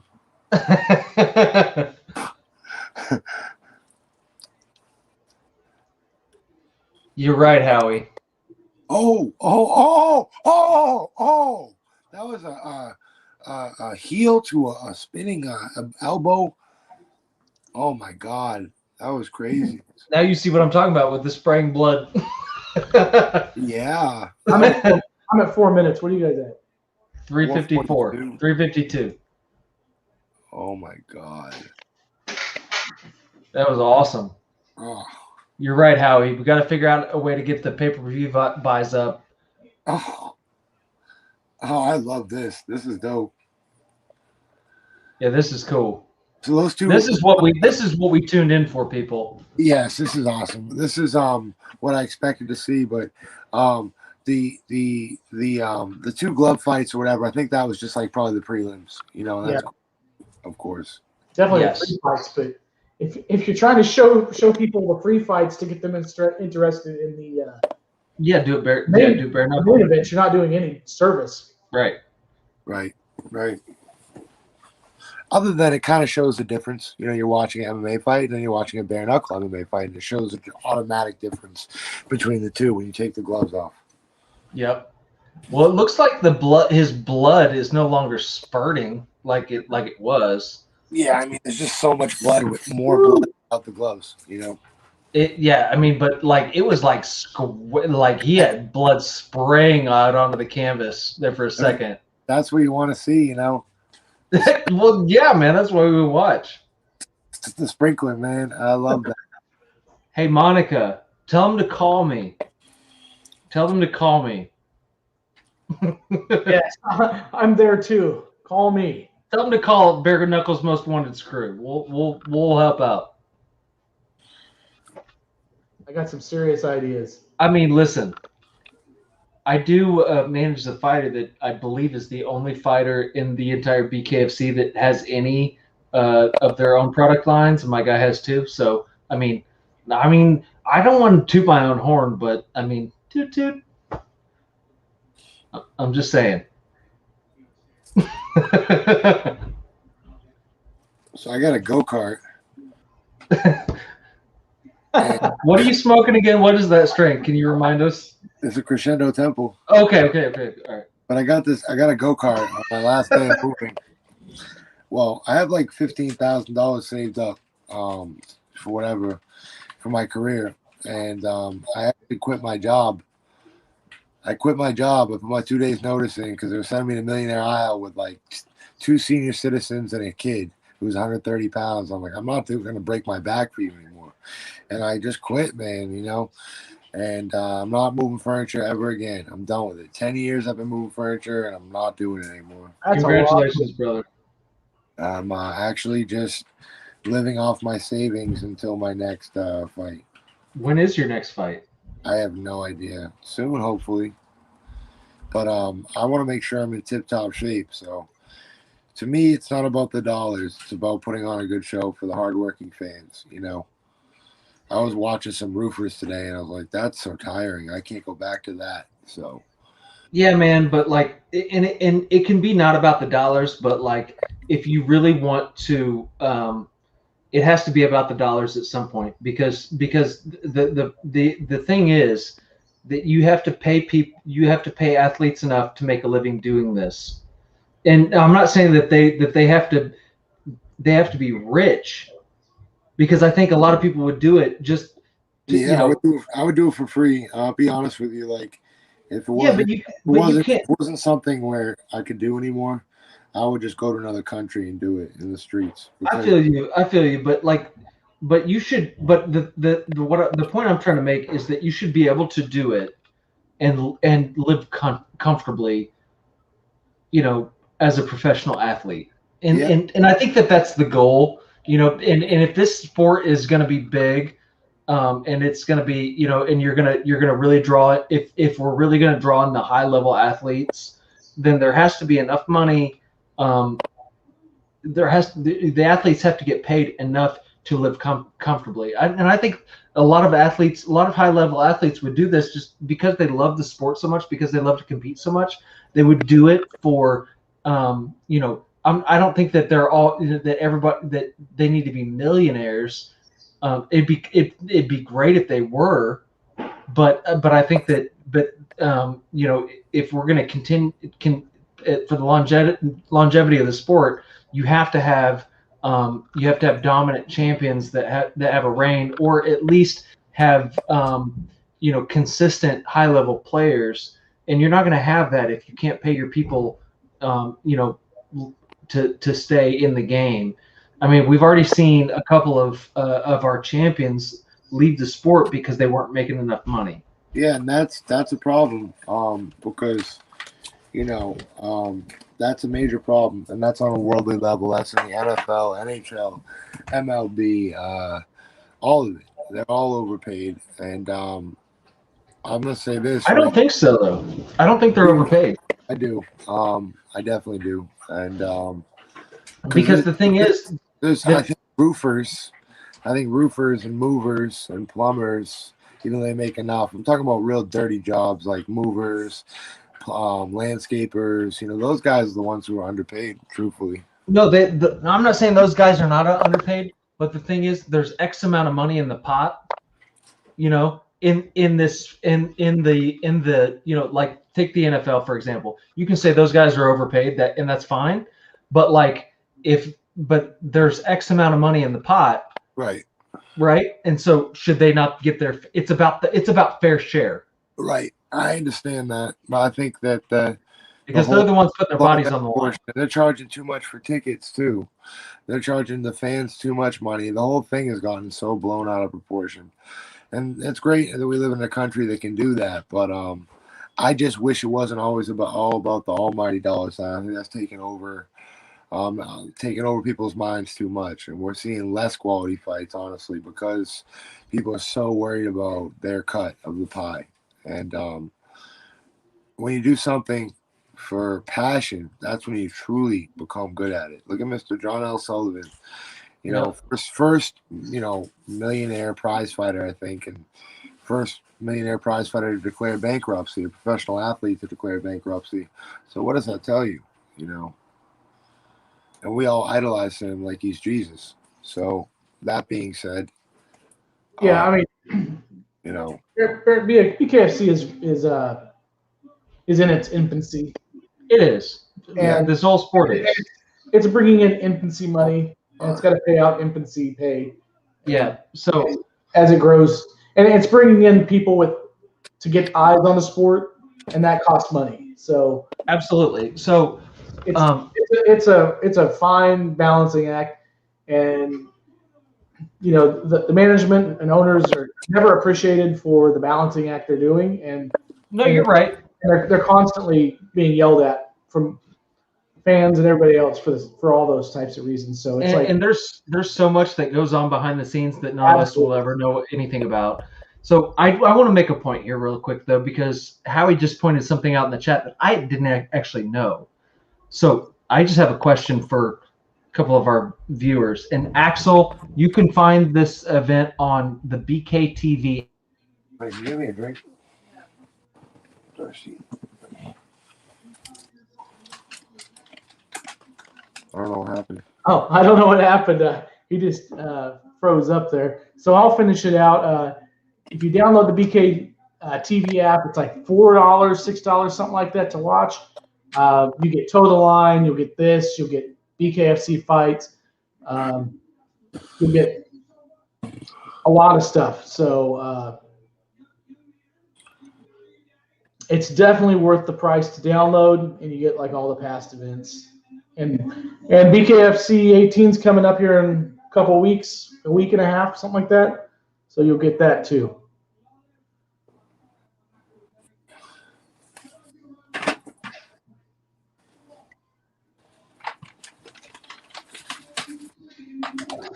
That was a great fight.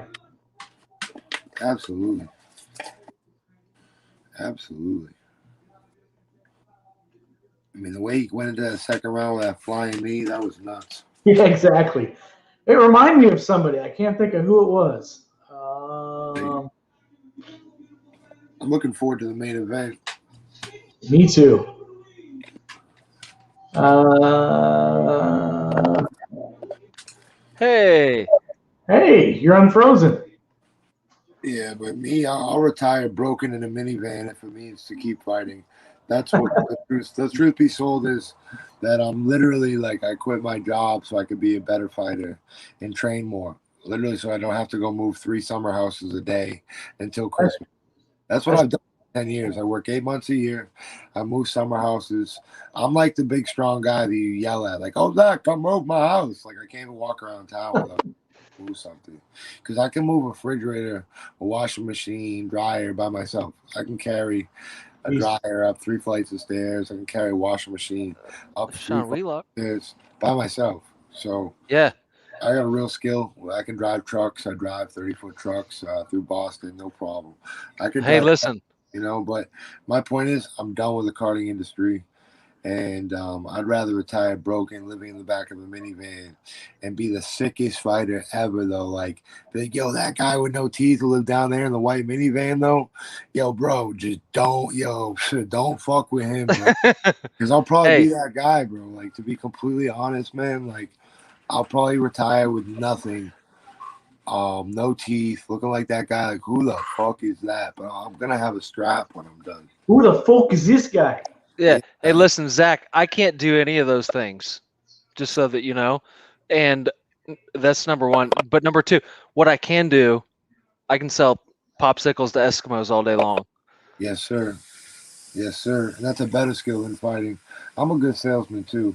Like if I worked in a car lot, I'd be flipping cars all day. I'd be like, "You need this ride because of this, because of that." I'm like, "Oh, sit in it. Look how comfortable you are." So I know all about selling. I love it. Salesman. All right, BKFC 18. Yup. And you saw the Hillbilly Hammer on there, I'm sure. No, I missed that. So no, you didn't. Hey, but hey, Monica, I was trying to ask this, and then my Wi-Fi. I lost my Wi-Fi connection for a moment there. But are you Britain's mom? From the conversation between her and Howie, apparently she is. I did not know that. So that definitely that explains so much. Oh my God, I did not know that. His teeth came out. If that's true, I'm not going to say anything else about Britain losing while you're on my chat. Nah, she ain't gonna do nothing like that. They're both going. She's gonna win every fight she's ever in. That's what I know. That's awesome. Well, you know what? I'm so happy that you're a fan of the sport, and again, I love Britain's story, and I support her. But yeah, no, I appreciate that you can look at things rationally. What does Nike taste like? Because it seems like you got your foot in your mouth there. Me? Yeah, no, I do. I definitely do. I definitely have. It's fully like in my mouth. But you heard what I said, like, and I was being honest too. Like I love Britain's story, but in all transparency, Christine and I are good friends. And I think that she is very talented. And I think she's very tough, and I think that she works really, really hard. And part of the reason I know that is because we are friends, so but that's what it is, but that's not to take anything away from Britain. And I think it's really cool. I'm so glad that I know that now. And now I'll know that I need to stay in line whenever we're talking. No, I'm just kidding. You know what? No, in all honesty, I'm going to give my opinion, and Give him a mask. my opinion is my opinion. And you're welcome to disagree with me, and I respect everyone's opinion. So, um, you know, yes, you can absolutely make the same argument for Britain. So, and good for her. You know what? The thing I love most about her story is that she's a mom that is working her ass off to and chasing her dream. She's a And that badass mom. she's a badass mom.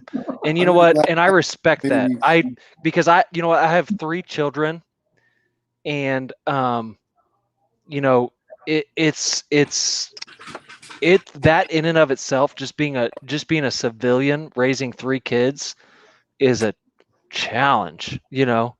And You know who else is a badass mom? my mom, Taylor Starling. she is Jesus Christ. Team Heart. Look at that, Team Heart. Look at you. You know what though? My mom. I just want to say this. My mom.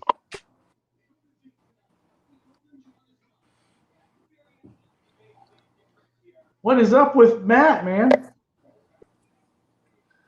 Team Am I Hall. here? Yep, you're here. My mother was a Taekwondo world champion in 1997. That's dope. Yep. That's She was cool. she was my training partner. We owned a Taekwondo school and we taught together, and I competed for the world championship on 4 separate occasions and lost on 4 separate occasions. But What's up, Terrence? Thanks for joining us. I did compete for the Man, world championship. I just didn't win. that's like me, man. The national level. Man, You I know? got so banged up at the national level. I went out there all big and bad. I thought I was something. I was looking at a guy, and he looked like Bruno Mars to me, and he still does. And, yo, I was clowning this guy. Like, I was like, yeah. I was looking at him all tough. I was giving him the whole thing, doing the whole spiel. Who is this? This was down at the Nationals, so USA Boxing. And I was fighting. I found out they came to me after. They said, Zach, that's the number 1 seed in the whole. Oh, shit. That's Ramal Casablanca. He's a number 1 fighter in the U.S. And I was number 12 at the time in 2018, ranked on the national level for amateurs. I was trying to make the Olympic team. What's up, Richard? And I got so beat up by him. Like, I was looking at him like a tough guy before. Like, he was nothing. And I found out right before the fight that he was the number 1 in the country.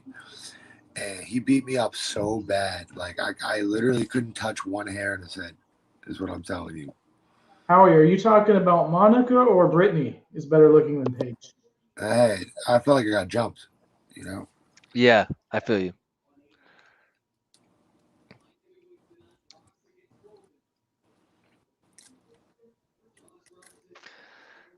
So thank you for respecting my opinion, Monica.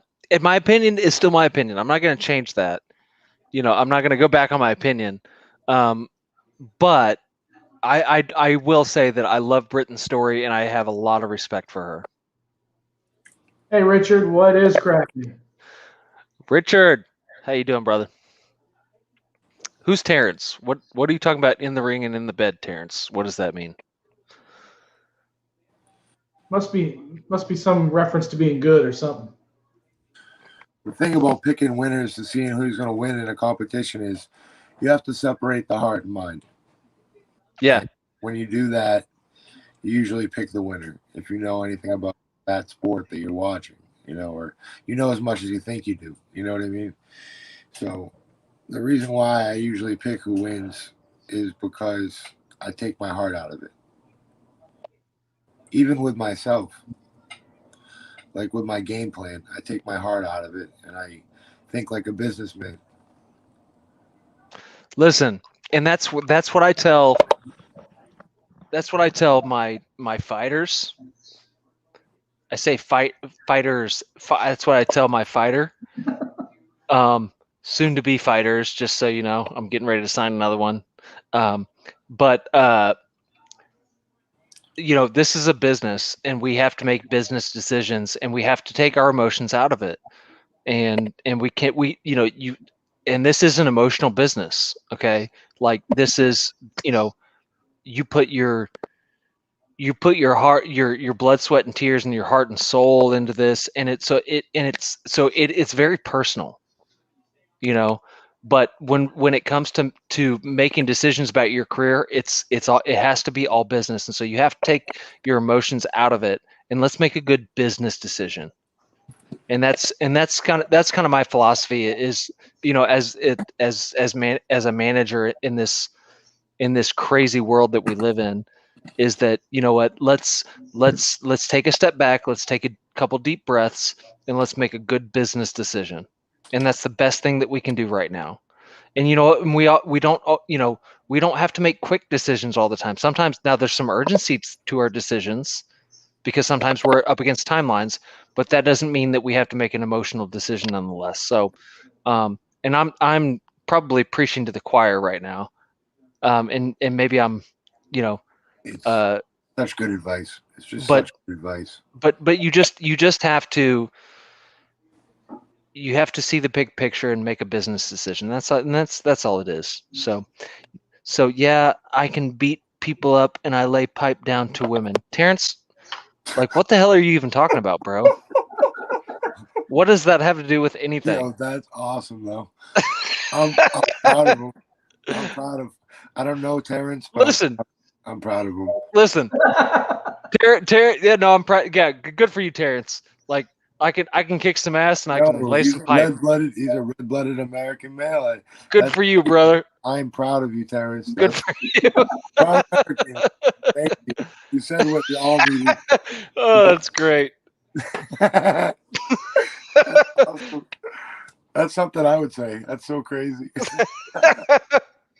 Oh Lord, that's Yeah. great. Yes. It's certainly Friday. It is, sir. I've had a good Friday, guys. I don't know about you, but I've had a great day. I'll tell you, this card is amazing. I'm enjoying the shit out of this. This is fun. Yeah, it's way more fun with no gloves, isn't it? Oh yeah. Oh, it's always more fun. Oh. Oh my God, this bare knuckle stuff is nuts. This bare knuckle MMA, because you factor in the ground and pound, and when you throw a punch down, the velocity increases. Yeah. My ground and pound is so savage, it's disgusting. Like when I get on top of a guy, it's straight ape hangers, like what? It's just like my hand turns into something that's not even attached to my body. It's just like I'm holding a hammer and just beating somebody with a ball peen hammer. That's what it feels like when I get on top of somebody and I ground and pound. It feels like I'm hitting you with a hammer. So Terrence says, I will lock up an arm bar I wouldn't even someone. Go for any jits on this. I would just like pound somebody's head. I will lock up an arm bar on someone whoever tries talking trash. Just beating that head in. Listen, congratulations, Terrence. I'm happy for you, brother. It's just so hard to lock an arm bar in when someone's pounding you, though. Like, I've like rolled with jiu-jitsu champions before, and like with light sparring or whatever, and there's no way they could lock those hard, tight locks in when I was hitting them with my right. They just couldn't. They couldn't do it. It might have got me off my feet a few times, but when they're getting punched, it's a whole different game. It's a whole different game when you're getting slugged in the side of the head. Like right there, I wouldn't even put it's right there. Finish it, bro. Yeah, you got him locked in, but you probably didn't even have to. If you just went to the straight assault, I don't think you would have got out. This guy looks like he's about done. Yeah, he's going in for the choke now. Well, the round's over on my end. Yeah, me too. 10 minutes, 10 seconds. Like, bro, don't leave this up to a choke. Just pound his head in and finish the fight. Like, really? Like, he really, like, should have abandoned that choke and just kept pounding him and ended it. But he tried to go for a choke, and that could cost him, So, no, it absolutely could. But I'm just gonna say this round is going to Mr. Red Shorts. I don't know his name, but the at the end of the round, the guy in the blue shorts looked totally gassed. Yeah, he looks like he has no energy left. But you know what? Maybe his heart is about to show. Yeah. You know, Terrence, where are you from, brother? You're talking about like light sparring. Where are you from? light sparring Richard. Gassed. He throws wild kicks. Yeah, he is throwing wild kicks because he's gassed. That's Juice World on his picture. Terrence's picture is Juice World. I don't know if you noticed that. I don't know who Juice World is. I don't either. Guy who died from all the pills and stuff on the Oh shit! He what? Oh, the rapper or whatever. okay. I don't know who Terrence Fight's is. over on my end. You guys will see it in a minute. Oh shit. Oh. I think he just broke his arm.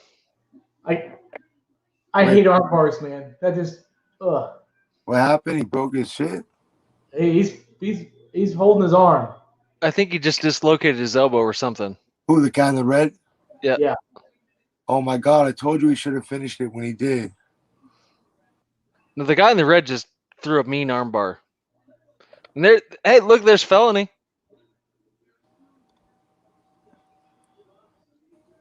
Hey. Hey. Oh. Good fight. Good fight, gentlemen. Good fight. Congratulations to both fighters. Oh, That was a textbook armbar though. Yeah, I've done one of those before. I did one of those one time. Oh, look at that. That's nasty. I did That's that so one time nasty. when I was young. I was in high school, and I got He definitely messed up his arm. I had Oh, this dude. It doesn't take much when you got it between your balls like that, and Yeah. I snapped it. Man, I heard the thing go. I heard the whole arm just come out, and it felt like it wasn't even there anymore. It was hanging on. It was bad. It's very easy. You just have to pull a little bit. Boom.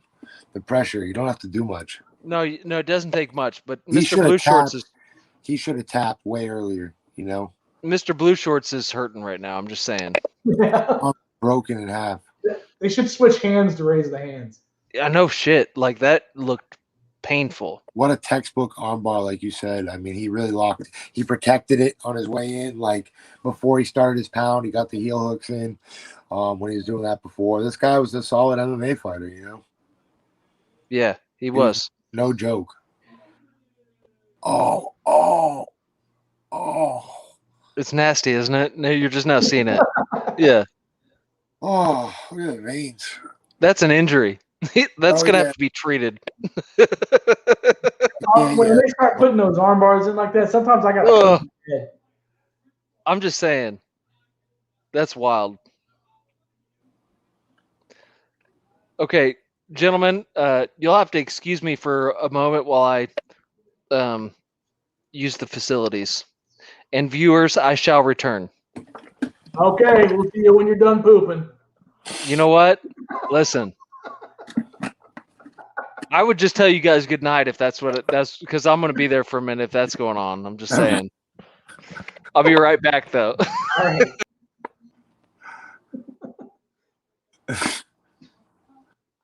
Stinking up the joint. Yeah, Terrence, it's turds, that's for sure. That's a healthy thing to do. That was a great fight. Yeah, that was a hell of a fight. I mean, this guy was real textbook.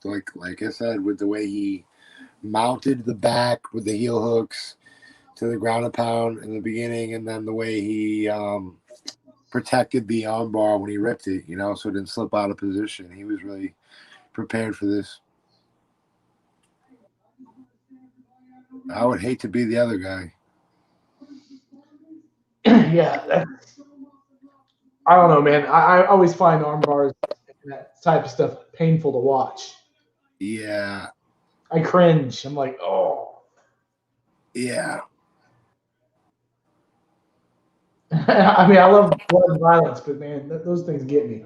Oh yeah. Yeah. And also it's like a human torque, and then the kicks get me sometimes when they break the legs. Yeah. And kicks can be pretty, devastating. Yeah. What was the last fight where they broke the leg?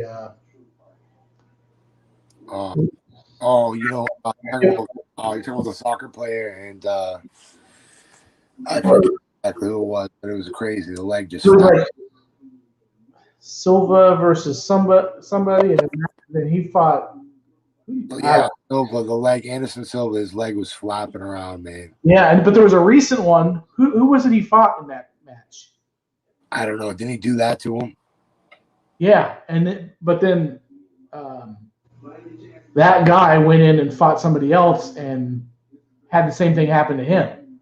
Yeah, I can't remember who that fight was. I don't want to get kicked like that. It's the guy kicking breaks his own leg. Yeah, it's just nuts, man. It's nuts. You know. So we aren't getting any type of predictions on BKFC 18. No. I really don't want to do it. Like I have a whole list actually in that book I showed you of predictions, but I might or might not be betting on different fights, so I don't want to. I don't want to get any type of any type on the numbers out yet. Oh, okay. I might go to that. What is it? Bet online, like the thing they said. Put some money on it, or whatever. But I'm pretty sure I know who's going to win each fight. That's good, man. If you can pick those. I don't know. I got a knack for it. I can always pick winners and things. Even like baseball games. I don't.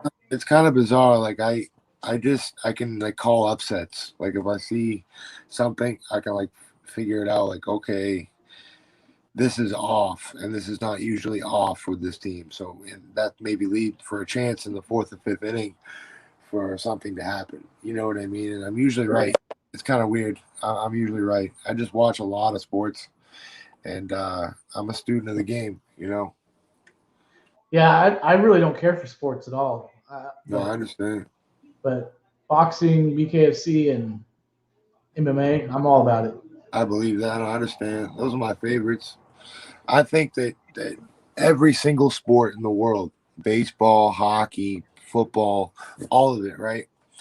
It's just all it is fighting. If you dumb it down to its most basic form, all it is fighting. So yeah, it's war. Then they add gimmick to it, though. They add a stick, and they add novelty to it, if you will. So that's all it is. So yeah, fighting is the number one sport in the It's world. basically strategy and war. Yes, sir. Yes, sir. But it's weird. Like I love all the sports, but I don't fanatically follow any athlete. I don't fanaticize about any one team. You know, I love the sport for the sport. Guess who's back? Like right now, I got a Tampa Bay hat on, and that's just because that's where the tryout is. But I go to a lot of Patriots games, and I watch every. I'm a Patriots fan, but I got the Tampa Bay hat on because I'm showing love to Tampa Bay. You know. Yeah, Matt, I like your hat, but I like mine more. Yes, sir. Yes, You got sir. the Hillbilly Hammer hat. Hillbilly. Oh, yep. That's a quality. That's a quality hat right there. That's too reflective. It is for the light that I have here, but it is badass if you see it in person. I was gonna say, I'm sure, like in person, it looks way better. See, now you can kind of see it, but you have such an interesting fight with Sam Shoemaker and Joey Beltran because it's going to be a super interesting when Sam knocks him out. I agree. You have two of the toughest guys in the BKFC. They are. You got Joey Beltran is such a student of the game. He likes to walk through a lot of punches to land punches, and it's a mistake against Sam. I'm just saying. Sam Shoemaker with that incredible power that he possesses, like he did in I don't know if you saw him and Bobo O'Bannon's fight. Of course I did. Stuck to a game plan. You know what I mean? Yeah. I remember that fight. I was screaming. Like I think I got the police. I know. I think the papers called the police because they probably thought I was yelling. That's what happens. Like I get so into the fights, I scream. What were you yelling? What were you screaming? Kill him. Yeah. I don't know who. I was just saying, kill him, kill. I was just, I just love it, man. I love fighting. So. Oh, dude, I I will had no just idea who was going to win that fight. You know, I'll what I just tell you that I embarrassed myself in front of my eldest child in that fight. mean? I was screaming. My sister was here. My sweet sister came over to watch the fights with me. The first time she's ever not the first time, but one of the only times she's ever come to watch these fights. And and you're right, Howie. Sam's hand is bigger than most people's heads, but I stood up, I was jumping up and down, screaming, and I think I was saying exactly what you just said, Zach. I think I was saying kill him, and now I feel bad for that because I love Bobo, and I would never want anyone to kill Bobo. I was just yelling, yelling it, but it wasn't. I wasn't rooting for one fighter. I was just like, what? That was in general. Somebody kill somebody. Kill him! Yeah, no. I just wanted somebody to win, and at that point, I didn't know either guy personally. And now I know Bobo personally, but at that point, I was just a fan of both of them. So, Dude, Bobo's so cool. Like he's such a good person. Like I love Bobo, man. But what I'm saying to you about as far as I'll say about predictions, I think that Joey Beltran, he walks through a lot of punches that they take some unnecessary shots, and he leaves himself open for some unnecessary damage that someone like Sam Shoemaker, if he sticks to his game plan, the Hillbilly Hammer, could absolutely capitalize off. So it's going to come down to a matter of Sam sticking to that game plan that serves him so well, you know what I mean, to victory. Yeah. And if Joey needs to tighten those open shots, those places where there's openings, if you will, and that goes for both of them. It's just I hear you. Who's going to come out tighter? You know what I mean? All right, here we got a BKFC fighter fighting right now. You got Brandon Boss Hog Johnson fighting. Okay. And he's been in BKFC. But no, I agree. And one thing I will say is that honestly, both guys, Sam and Joey, both look like they're in the best shape I've seen them. And I know they're both working their ass off. And they're both taking. That's definitely the report that we're hearing from both camps. So. Yeah, I mean, I know they're both taking it very seriously, and I think it's gonna be a war, and I'm I cannot wait to be there. I fly out on Tuesday, and I'm just ready, because I really feel in my gut that my guy's hand is going to be raised. I really do. And of course, I gotta have belief, right? Like you gotta believe in your guy. Absolutely. And I 100% believe in Sam. I believe in both of them. From what I'm releasing right now, and my predictions, I'll leave that out. But do you think anybody's hit Beltran as hard as Sam's going to hit him? Depends. A couple of people. I think two people. I think if they stick to their game plan, whoever sticks to their game plan better is going to win. I obviously have a prediction. I'm going to tell you after I promised you I would, who this whole time I know will win, and I think will win. And I don't. And that's the thing. I just don't release that stuff until after. But I respect that, honestly. I never have. I've always been that way. But and it drives certain of my friends absolutely nuts because I usually am right.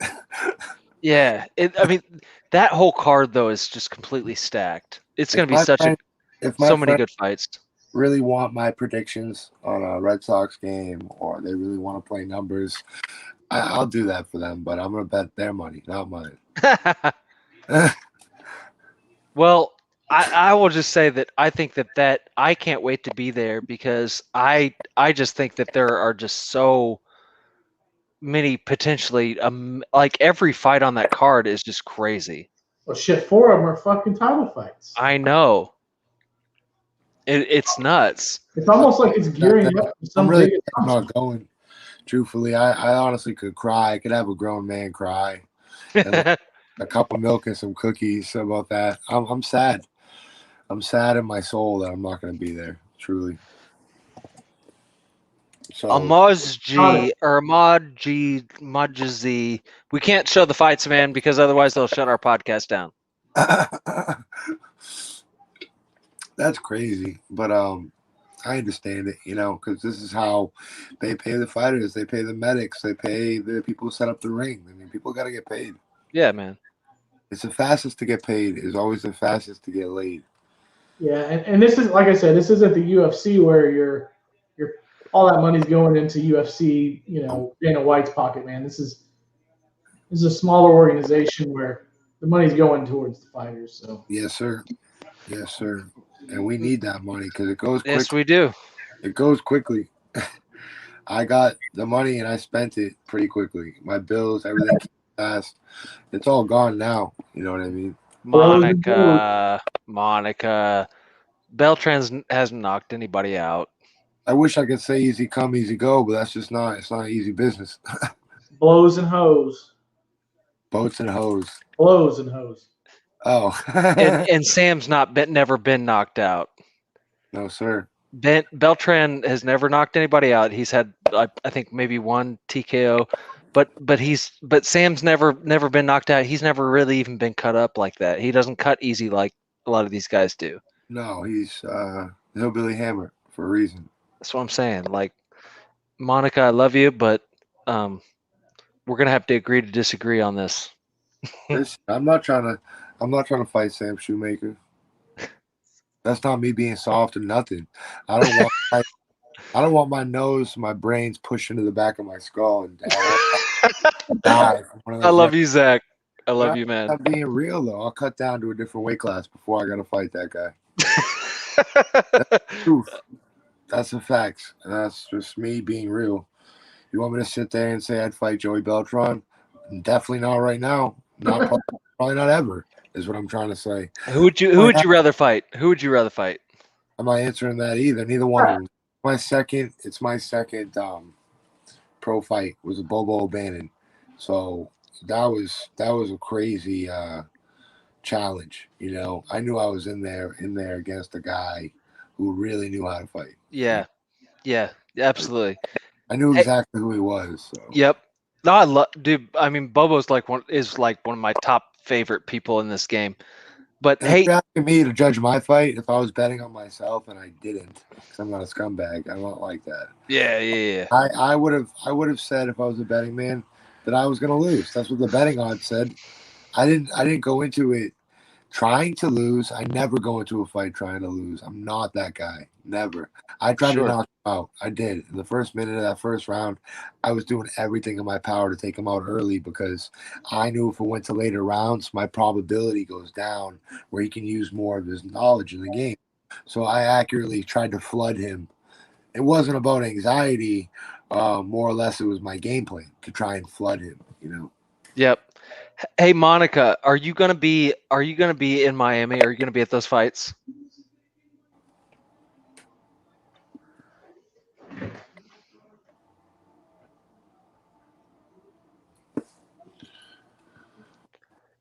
Because I'll just tell you right now, I already have one bet going on. I'm not a betting man. I'm not a gambler. Okay. But I do have a bet on that particular fight with one of Joey's sponsors, who happens to be Brittany Serino. Did you figured her last name out and you got it? Oh no, it's Carino. Brittany Sarno. Carino. It's Brittany C. Brittany C. I prefer to mispronounce her name because it irritates her. And we're friends, and so that's okay. Because I like to get on her nerves. But I have a $100 bet with her, and she's going to be donating her $100 from her loss to Britain's Battle. I love that. Let it know. Just like I love the way you put it down, bro. Yes. I gotta respect that. Just confidence for your people. You gotta love a guy who's not afraid and not shy or bashful, just to say exactly. That's dope. Absolutely, man. But no, she's gonna lose. But Monica, if you're gonna be at those fights, I will bet you a drink on that fight. If Sam wins, you have to buy me a drink. And if Joey wins, you buy me a drink. And I'll also, in addition to that, I'll match you $100 on that bet, Monica. Don't and the winner donates $100 to Britain's Battle. So we got a double bet. So that's $100 to Britain's bet and a drink. If you're going to be in Miami.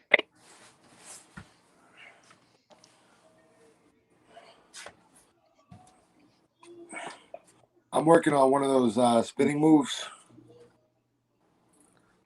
No one thinks I'm ever gonna really do it, but I definitely am. The Palomino. I'm gonna turn around, and throw a spinning left hook basically to the face, and it's just gonna connect, and the world's gonna be like, "Yo, he's a heavyweight. You just land a spinning punch." That's nuts. Who you guys got, Connor or Dustin? Dustin. I don't know, but Monica. I'm gonna take Dustin. I think Connor's just not doing shit. I don't know, man. I mean, I hate to. You can never count Conor McGregor out because he is great. But Monica, I may be at the July I fights. like Conor McGregor. His whiskey tastes like piss. I'm just kidding. Now Conor's cool. I would never talk that way about Conor McGregor. I mean, come on, man. You gotta love Who Conor. the fuck is this guy? Yeah. Yeah, you can never count him out ever. What you said, you can never count Conor McGregor out. That's a very important point to make. You know? Absolutely. But Monica, you can buy my drink at the next. Okay, fair, done. But you're gonna be the one buying my drink. I'm just saying, like, there's no way Joey Beltran's winning that fight. There's no way it's happening. What do you guys? Always buying drinks, man. Always buying drinks. Listen, don't go there, Matt, because I know what you're talking about, and you know that shit and it's not true. Okay, listen. I'm talking about when I was somewhere you bought me a drink. What are you talking about? Listen, when I bought drinks for 2 people in Birmingham, despite what anyone will tell you, there might be some weird, stalkerish, crazy people that tell you otherwise that are out of their fucking minds. And you know what? I just dropped an F-bomb on the internet, and I never do that. I don't say the F word, but I just did. But here's the point. Co-main event time. You're right. Here's the point. I bought drinks for 2 people in Birmingham, and I'll tell you exactly who they were. Well, actually, that's not true. I bought drinks for 4 people. I bought drinks for Cody Travis, Jake Tripoli, Quentin Henry, and Brandon Lambert. And that's the only people I bought drinks for at that event. Period. That was very nice. I wish I would have met you. Why were there no females on that list? I was thirsty. Because I'm a married man, Zach. I was just being a bitch. I'm a faithful married man. I'm a happily married man. Listen. You know, I get that. Me too. I was just being a dick. No, you're good. But listen. My attempt at trying to be like slick, and I'm not. No, you're good. But here's the thing that you may not understand about this story is that there was a very strange female that told other people that I bought her drinks at this event, and it's completely ridiculous that I would like to even say that, like, is just stupid because, like, listen, my wife is so freaking hot. Like, if you saw my, like, my wife's a bombshell, dude. Like, there ain't, like, if you saw it and that, like, you look at her and you look at me, you know I'm not trying to mess that up. Okay. Like, I feel like Shrek. My wife is that not feeling. I feel like Shrek, and I'm like with a nice girl. Like, it's like Beauty and the Beast over here. I know that's I live that every day. My wife is so beautiful, and like, and then you all can see me, so it's fine, you know. But if you look at that. If you look at my wife, like, you have to know that, like, there's no way that I'm not happy in that. You know, like my wife is beautiful, and so there's no way that I'm My buying girl some. dresses up, and I tell her, you can't go to the plaza dressed like that. I say, you're going to get stolen away from me. She's like, I love you. I wouldn't have you. I'm like, listen, it's not about what you would or wouldn't do. You're going to get thrown in the back of a car. And Who we all got? good, bro. Howie's got. I got my boy here in I got Brock. in the ring here. I got Brock. Yeah, definitely. Definitely. I agree with you. I'll give you that. That's you already know who I got, Brock Weaver. 100%. Just because I've seen him fight, and I know he's really good. And he has that look in his eye, man. He's got those old school Jordans on too. Look at that. I like his face paint a lot. Yeah, I like that face paint too. I think I like people that bring some character to the fucking shit. Absolutely. And Monica, here's the thing. Showman. I'm secure enough in my relationship that I can buy a drink for a woman, even though I'm not gonna have to because you're gonna buy me a drink. But like, and my wife won't be threatened by that because because we're good like that. Like, yes, she knows that she's way too hot for me to like mess it up, and so she's way. Trust me, that's the best thing. Is trust. She's way out. My wife is way out of my league. I'm just saying. He's punching way above his. Way above. She was a valedictorian in our high school, bro. Like she's an extremely successful businesswoman. Like I married way above. I married up. I'll just say that. Well, you know what? That just says something about you two. You must be an incredible man. They say behind every great man is an incredible woman. You know what I mean? So I'm just a good salesman, man. I conned her. No, I'm kidding. Aren't all good men good salesmen? That's funny. I mean, no, you know what? We're high school sweethearts. We started dating when we were 16, which was a lifetime ago, and I've never been in love with another woman. She's the mother of my 3 children, and she's my best friend. So that's all there is to it. We're like 18 to 30 now, so I'm at like 12 years, and I got engaged 2 Christmases ago, and we'll be getting married soon. Hopefully in the squared circle, I'll be getting married. Mr. Feldman brought it up. Would you want to get married on a pay-per-view? Oh my God, that'd be awesome. If that could come to fruition, that would be amazing. That'd be absolutely amazing. I'll probably cry, but that's just a beautiful thing. And weddings are really expensive, so if I could get married, yes, they are. Intermission, real quick. If you could just let us hop in there and have a wedding real quick. He'll, dude, that would draw hella views. That'd go viral. 12 years she's been bailing me out of jail, and, being by my side, and I've been cheating on her and getting in trouble with the law and getting kicked out of every single bar north of Boston, and just being a real scoundrel, like living like a real rock star, but also with the responsibilities of a team captain and a fighter. You know what I mean? So yeah, I've really lived like a rock star my whole entire life. I turned it up, is what I'm saying. I didn't go to parties. I was the party. There you go. I used to go into bars with my friend Marcus, who just passed away. And our energy, like, we get the whole bar rocking like you're on a boat. Like, it's something you've never seen before. 2 guys that can get people going so crazy that you feel like you're at a rock concert, but it's just a Friday night at a bar. Like, I can imagine that from you. I've seen your energy, bro. I get the whole place just vibrating, and then people are like ripping the shirt off. Yeah, people are pushing off of each other, and all of a sudden, like, fists are going, and girls are fighting, and fucking people are fucking and doing drugs and shit. Oh my God, that's honestly like what nightclubs are. I've never been to that kind of party. I'm saying you've been to a few of those parties. But what I'm saying is, man, that I have a way of coming in a room and bringing the energy, bringing the pain, bringing the heat, bringing the show. You know what I mean? I can't even walk into a fucking library with being silent without being noticed. I can't even go into a coffee shop at home. I believe that about you. They're making like a major disturbance. Oh, Dude, this fight is gonna be. I'm so pumped for this fight right now. Oh, He yeah. looks so. Look at him. Brock looks so intense. What's up, gang? Man, he looked like my Where you at? man. He looked like he's a beast. I was going commentating. Now I'm here. Welcome to the party, my friend. What's up, handsome? You are the He's so- party. No, you're the party. No, what? You're the party. Oh well. Okay, I'm the party. But you're handsome as shit. You look great. Thank you, brother. I think Chris Rothstein's the party.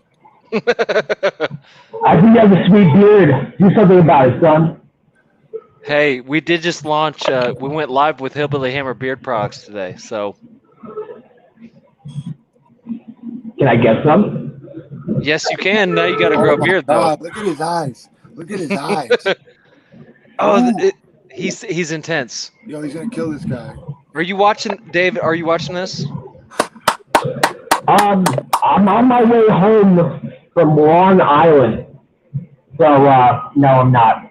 So So I where kind of want to, where are you?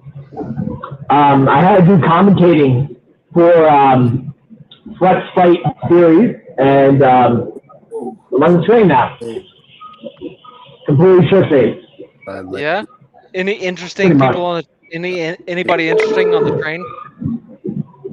Not really, no. Nobody's on the train. Oh damn. All right. Just want to hang out with you guys. Hey man, I'm glad that you're here. I'm glad you're here. Thank you. I'm glad to be here. I'm glad to be alive, bro. Same here, same. You know, we're watching. Currently, we're watching Brock Weaver getting ready to win this fight. I think. Is it like bare knuckle boxing, or is it like fighting on the ground too? MMA.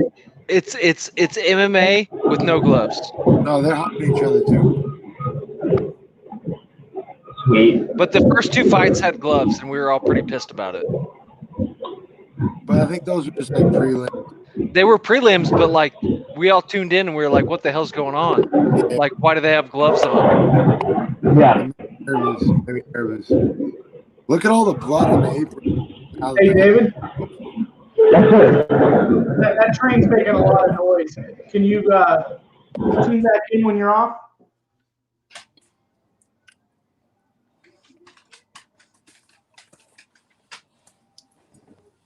Oh, Paul there. Yeah. Hey, Moneymaker 777. It doesn't take $20. It's $3.99. Yo, Go to- PP. Go to the BK TV app. You can stream this event and all of the bare knuckle fighting championship events as well for Including, $3.99 a month. Including the next one that's happening in 2 weeks. Exactly, and you can, for $3.99 you can watch my very good friend and my client win the BKFC and Police Gazette World Heavyweight Championship title. You can watch Sam Shoemaker kick Joey Beltran's ass on June 26th for $3.99 a month. Like that in and of itself, that's a great investment. And also, I'm gonna win win 2 bets that night. So, and when I win those bets, the losers of those bets are gonna have to pay $100 each to hashtag Britain's Battle to one of our very good friends who's struggling with some health issues. And the losers are going to have to donate, are going to have the privilege of donating $100 to Britton O'Bannon, who's just a wonderful person. So tune in for that, but it's not $20, bro. It's $3.99 a month, and that's worth it to watch Monica and Brittany Sereno lose their bets to me.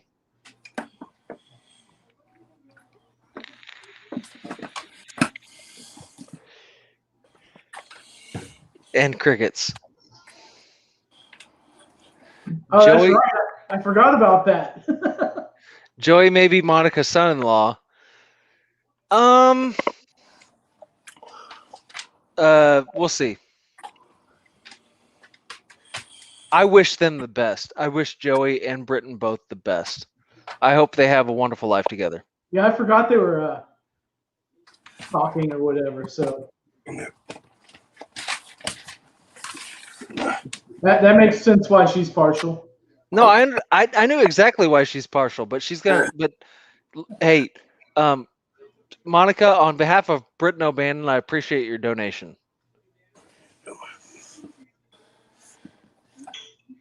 I love your red tie, David. By the way,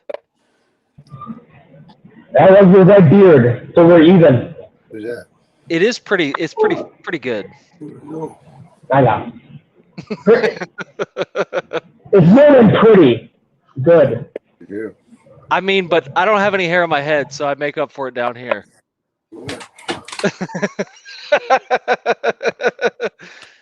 Listen, when I was I joked your face, man. Like that was the most hilarious thing I ever heard in my entire life. listen, My mouth. when I was young, I had the most luscious, beautiful, curly red hair that you've ever seen in your life. I'm telling you, it was so good. I looked like I could have been an Abercrombie model in the 90s, okay? Like I'm just saying. Like if I didn't have this face, I could have been.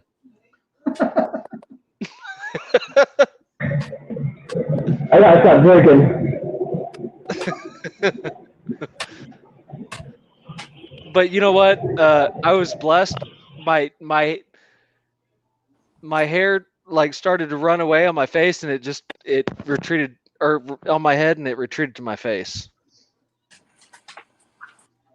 So that's what we do. But luckily, I'm very blessed. I have Hillbilly Hammer beard products to help me keep a luscious and healthy beard. That's what I do. I want some. You're gonna get me some. Hillbilly Hammer. And I'm going to endorse it. I'm going to endorse the shit out of it. You need one of these. Yes, please. Send me your address. I'll get you one.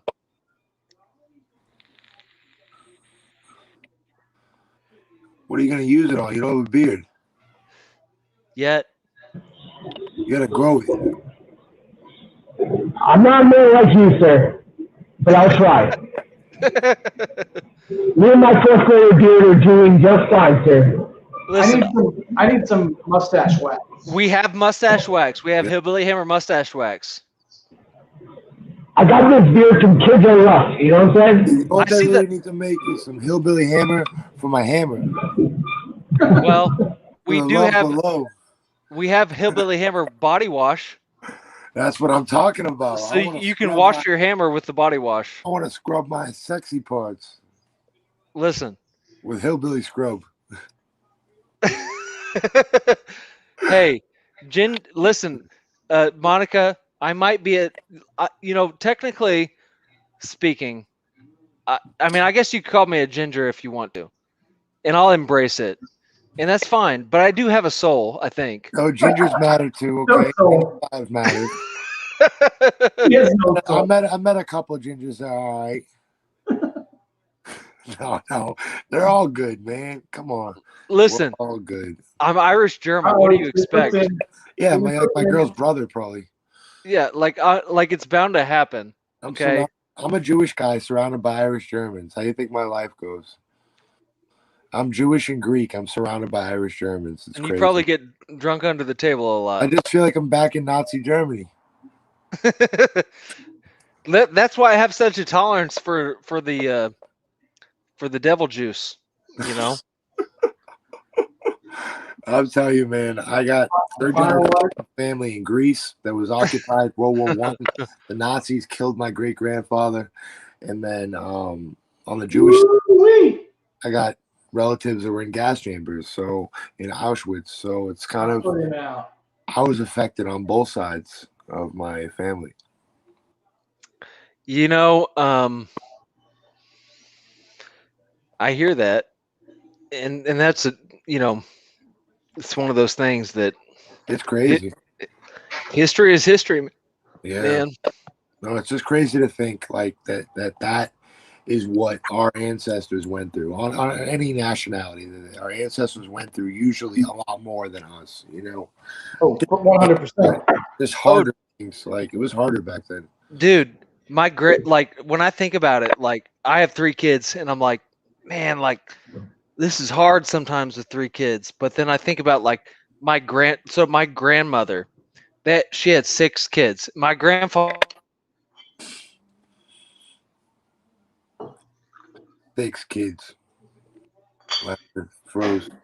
he was in the Air Force, and then when he came home from the Air Force, he got on a traveling construction crew, and so he traveled, 6 days a week. And my grandmother raised 6 kids, worked a full-time job, and ran a dairy farm. And that's insane. You know what I mean? That's Like, insane how tough amount is this woman? Like, Right. and she's 84 years old, and she's still kicking some ass. And I'll never even come close to that level of responsibility. I can't even imagine. Zach, are you fluent in Hebrew? What happened? Are you fluent Are in you Hebrew? Yeah, one of our watchers from New York Tutors asking if you're fluent in Hebrew. No, my cousins are. Most of my cousins are, and my family is very involved with the temple. My dad's side is Jewish. My mother's side is Greek. So definitely not fluent. But Rock says he's built for this shit. I celebrate both every year, Christmas and Hanukkah. So I agree with Brock that he is built for this shit. oh yeah, he's a beast. Listen, I picked him. I knew it. Oh yeah, no, you were absolutely dead on, spot on, right about that. I knew that was gonna be the case. Oh, those body shots. Has it been a good event so far? Like as far as like like people. It's been great. It's been really good. It's been a solid event. It's been solid. It's been very good. In particular, like I enjoyed the women's fight, but I always really like the women's fights. But this fight was really, really very good. It really was. And Brock Weaver, I mean, that's a tough dude though. So that he's a veteran. I can't hear what he's saying, but I'm sure it's great.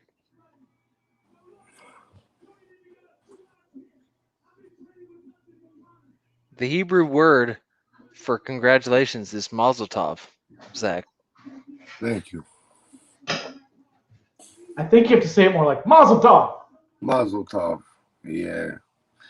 I'm my grandmother. I'm still a grandchild. My grandmother is like 96. My Jewish grandmother, and doing yoga. She lives in Connecticut. Good for her. Yeah, definitely inspiration. Absolutely. Well, hey, before our next fight, I'm gonna have to take another restroom break because I broke the seal early. Broke the seal. What are you drinking? Get me some of that. It's called wine. No, don't keep that away from me. I gotta stay clear. I've been drinking a few Bud Lights, but that's like as far as I'll go. That's my Friday night is like 2 Bud Lights, and that's it. What do you have, Matt? What are you drinking on? I'm drinking some Isla Scotch whiskey. Some Scotch. Okay. Very, very smoky stuff. Smoky. I'm drinking a Pinot Noir. Ooh. Fancy. I consider myself a bit of a liquor connoisseur. My family owned Salem Liquors back in the day. We opened a liquor store in Witch City in Salem in the 50s, and my grandfather was like the #1 salesman in the United States of America for Whitehall liquor sales back in the day. And liquor has been a huge business in my family. Like, even as like a young kid, I could go downstairs and mix a drink if I really wanted to. Like, it just runs in the family. Well, I came from a family that did not drink at all, Yeah. and here I am. Right. I was like Greeks drink. Greek people Cheers. like to drink, And my Jewish side doesn't drink so much, but my Greek side likes to turn it up a little bit too much sometimes. I hear that. Hey, Howie, I love a good Malbec. I'll just tell you, Howie, I love a good Malbec. Have you seen my big fat Greek wedding? Of course. That was like my life.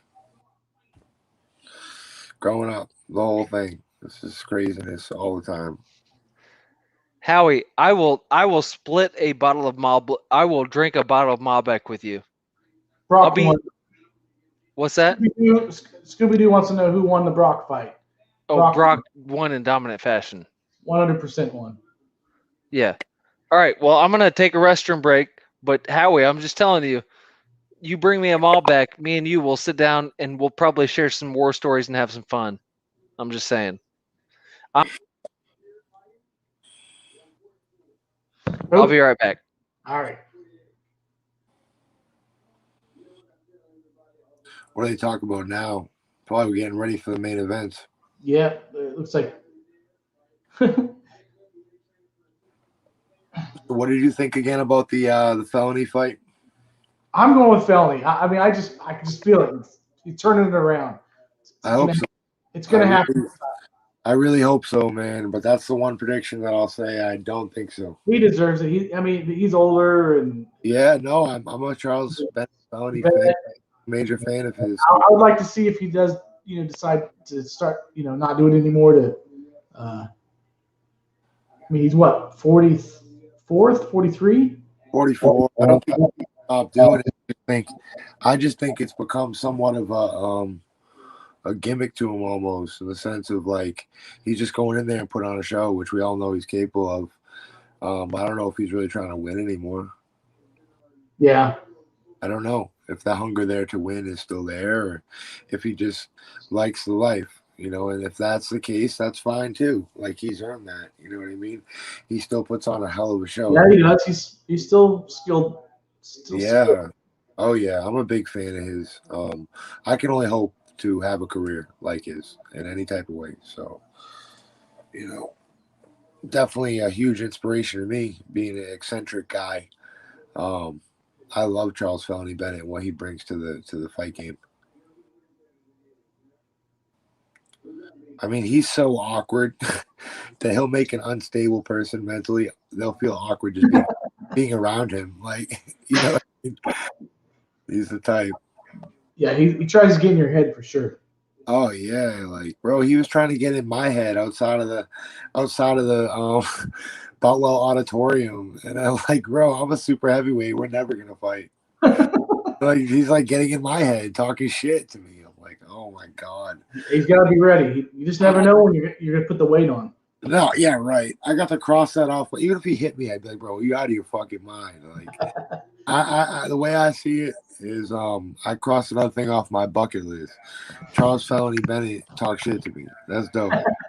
So, I'm just as much as a fan as I am, like, a fighter. I'm a huge fan of the fighters and sport, and I'm still very starstruck when I'm around people like Bubba O'Bannon, or when he calls me at home on my home number. He calls me and we talk. I get off the phone like, whoa, I just spoke to my idol. So, I'm That's so cool. Like, just to take pictures with like Dwyer, like no Lorenzo Hunt, like I could contact Lorenzo no problem. Like going down to the Hall of Fame and sleeping on the same floor as Lorenzo Hunt, and then just like coming out of the bathroom and I'm face to face with him. I'm like, yo, what's up? What's up, Lorenzo? He's like, yo, what's up? I'm like, have a good night, champ. I'm like, you know what I mean? Like, at the Belfast Motel down there, there's just some great interactions. And that was just incredible. You know what I mean? So I'm still starstruck completely. It's still, like, I really haven't processed it yet, even though it's been like 2 months. I haven't processed what happened yet. So like, who are some of your Who are you like? Who are some of the fighters that you're like the biggest fan of? Like, who are some of your favorites? especially outside of BKFC. Okay. Yeah. The number one fighter in the BKFC, the most talented athlete in the BKFC is Lorenzo Hunt. Yeah, Absolutely. I'm even talking like outside of BKFC. Who you want to talk to? Who do I want to meet? Yeah, Like Mike Tyson, being born the same day as Iron Mike. It's a dream to. I have his glove in my room. I think maybe my pops got it as a gift. He probably paid $400 or $500 for it. Like, I love Mike Tyson as an athlete. You know, I've read all his books. I've read all the information about him. I'm not like weirdly obsessed or anything. I never try and follow the guy around or anything. I just love what he did. You know, I loved everything about his style, personality, way he talks and stuff. I just think he's incredible, Mike Tyson. So he's somebody I want to meet, and definitely like Logan Paul and Jake Paul, because really. what they did, the thing that people don't realize is what they did is incredible. What they did is incredible, and They're very smart. that's all there is to it. I'd love to pick their brain, just even have lunch with one of those guys, because I learned so much. And they're very intelligent people. Another person I really want to meet is Justin Bieber. I really want to meet Justin Bieber because I think Really? yeah, I've been a Justin Bieber fan since he came out. Since he was like I never would guess that. I got to meet Justin Bieber, and also I really, really would like to meet Post Malone because everybody's been calling me Post Malone since I started fighting. I can see that a little bit. Yeah. Ever since Post Malone came out, everybody's like, "Yo, Posty," you're like joking around about it for years. People have been calling me Post for like 4 years. Since I can get a marker and we can hook it up. And like, I don't always have the beard. My hairstyle changes, but like, if I could meet Post Malone, that'd be dope. And I don't even need anything from him. I'm not trying to dick ride. I ain't never sucked a cock in my life. Physically, emotionally, meaning that I don't need to. But there's always a first, right, bro? You know what I'm saying? No, nothing like that, man. But yeah, I mean, I like Post, man. I think me and him would have a good time. I think I'm like the Post Malone of bare knuckle FC. I think Post is I like that. Post is a unique individual, man. I like him. He does what he wants. Oh yeah, I want to eat wings with him because I love wings. I love hot wings. Oh, I love some wings. I want to just hang out with Post Malone like real bad. So whoever knows Post can hook that up. And then also like I really like love the WWE. I've been watching the WWE since I was a little kid, and I'm obsessed with it. Like, you told me who your favorite wrestler was. Who's your favorite wrestler? Stone Cold Steve Austin. Boom. Stone Cold, baby. Austin 316. Me too. Life. When he threw Booker T around that supermarket sweep, that with the flour and the eggs and the Booker T. That blew my fucking mind, man. It is. All right, so it is time for the main event. And here we go. And I want to make a comment on some of these comments that are in our chat, like about the wine thing, because I'm a wine drinker and I'm a wine person. Monica, you talk about German wines. I just want to say that I am a big fan of German wine.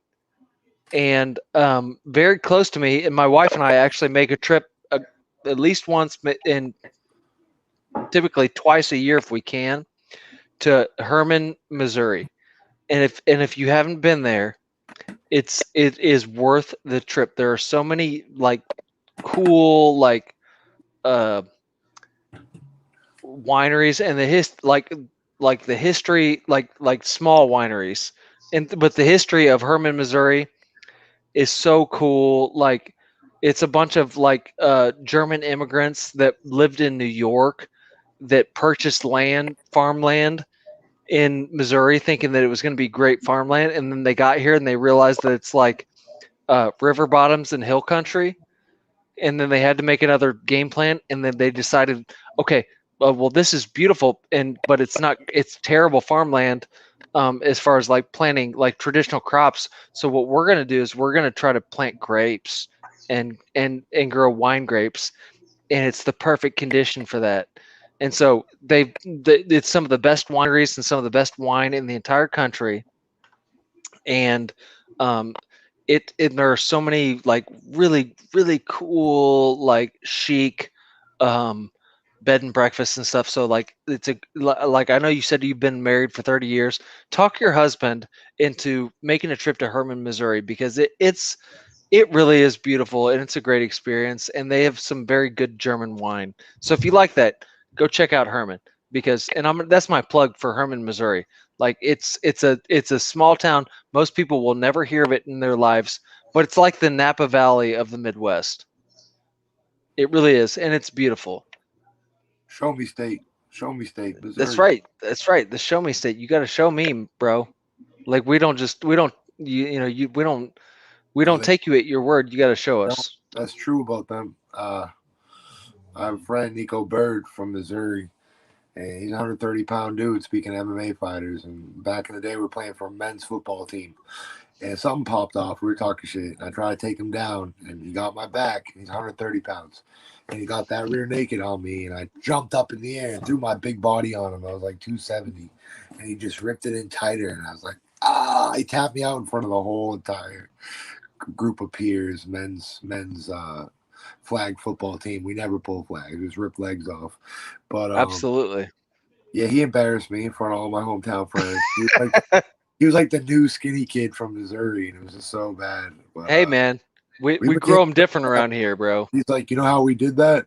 You know how I did that? He's like, I've been wrestling my whole life, and he's got an accent. He's from the Show Me State. My boy Nico Bird, and the Birdman. He showed me how to do that jujitsu stuff after. He's like, you want to learn how to do that shit? I'm like, yup. Well, you got to show me. So that's when I learned about how tough people from Missouri really are. Listen, people don't understand like people think of Missouri if you've never been here, and you think it's just like the Great Plains or whatever. It's not. This is rough country, bro. Like this is hillbilly central right here. Like you have to. If you live in the thing about hillbillies is there has to be hills. And there are exactly hillbillies. I'm just. They don't call it plainsbillies or flatbillies. Yeah, I get nervous sometimes when I'm a city folk. You know what I'm saying? I'm a city boy. So when I'm in the sticks, I'm like, baby, watch out. Shh, there could be hillbillies. Well, you're talking to one right now because I'm a straight up hillbilly, bro. It's just a joke. Like, city people be like, oh shit, there could be hillbillies. Like, right. No, but like you know, like you're waiting for those banjos to kick in. Bro. Yeah. Oh, that's creepy shit. Listen. Squeal like a pig. No, listen. Squeal like a pig, boy. Yeah. Listen, I have uncles that play the banjo, okay? Like Deliverance. I'm just saying, like banjo players are amazing, dude. Like it's a skilled instrument, bro. It's essentially a 5-string guitar, and like it's the chord structure. It's like the mandolin of the South. It's beautiful though. If you can really play it, it's skilled. All right, here's the main event. Here we go. Here we go. And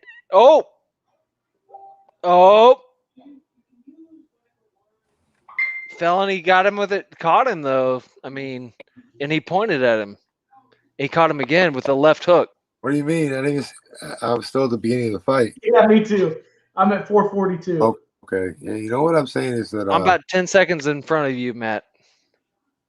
All right. I'm a city boy, but I'm not a prick. I've traveled a lot.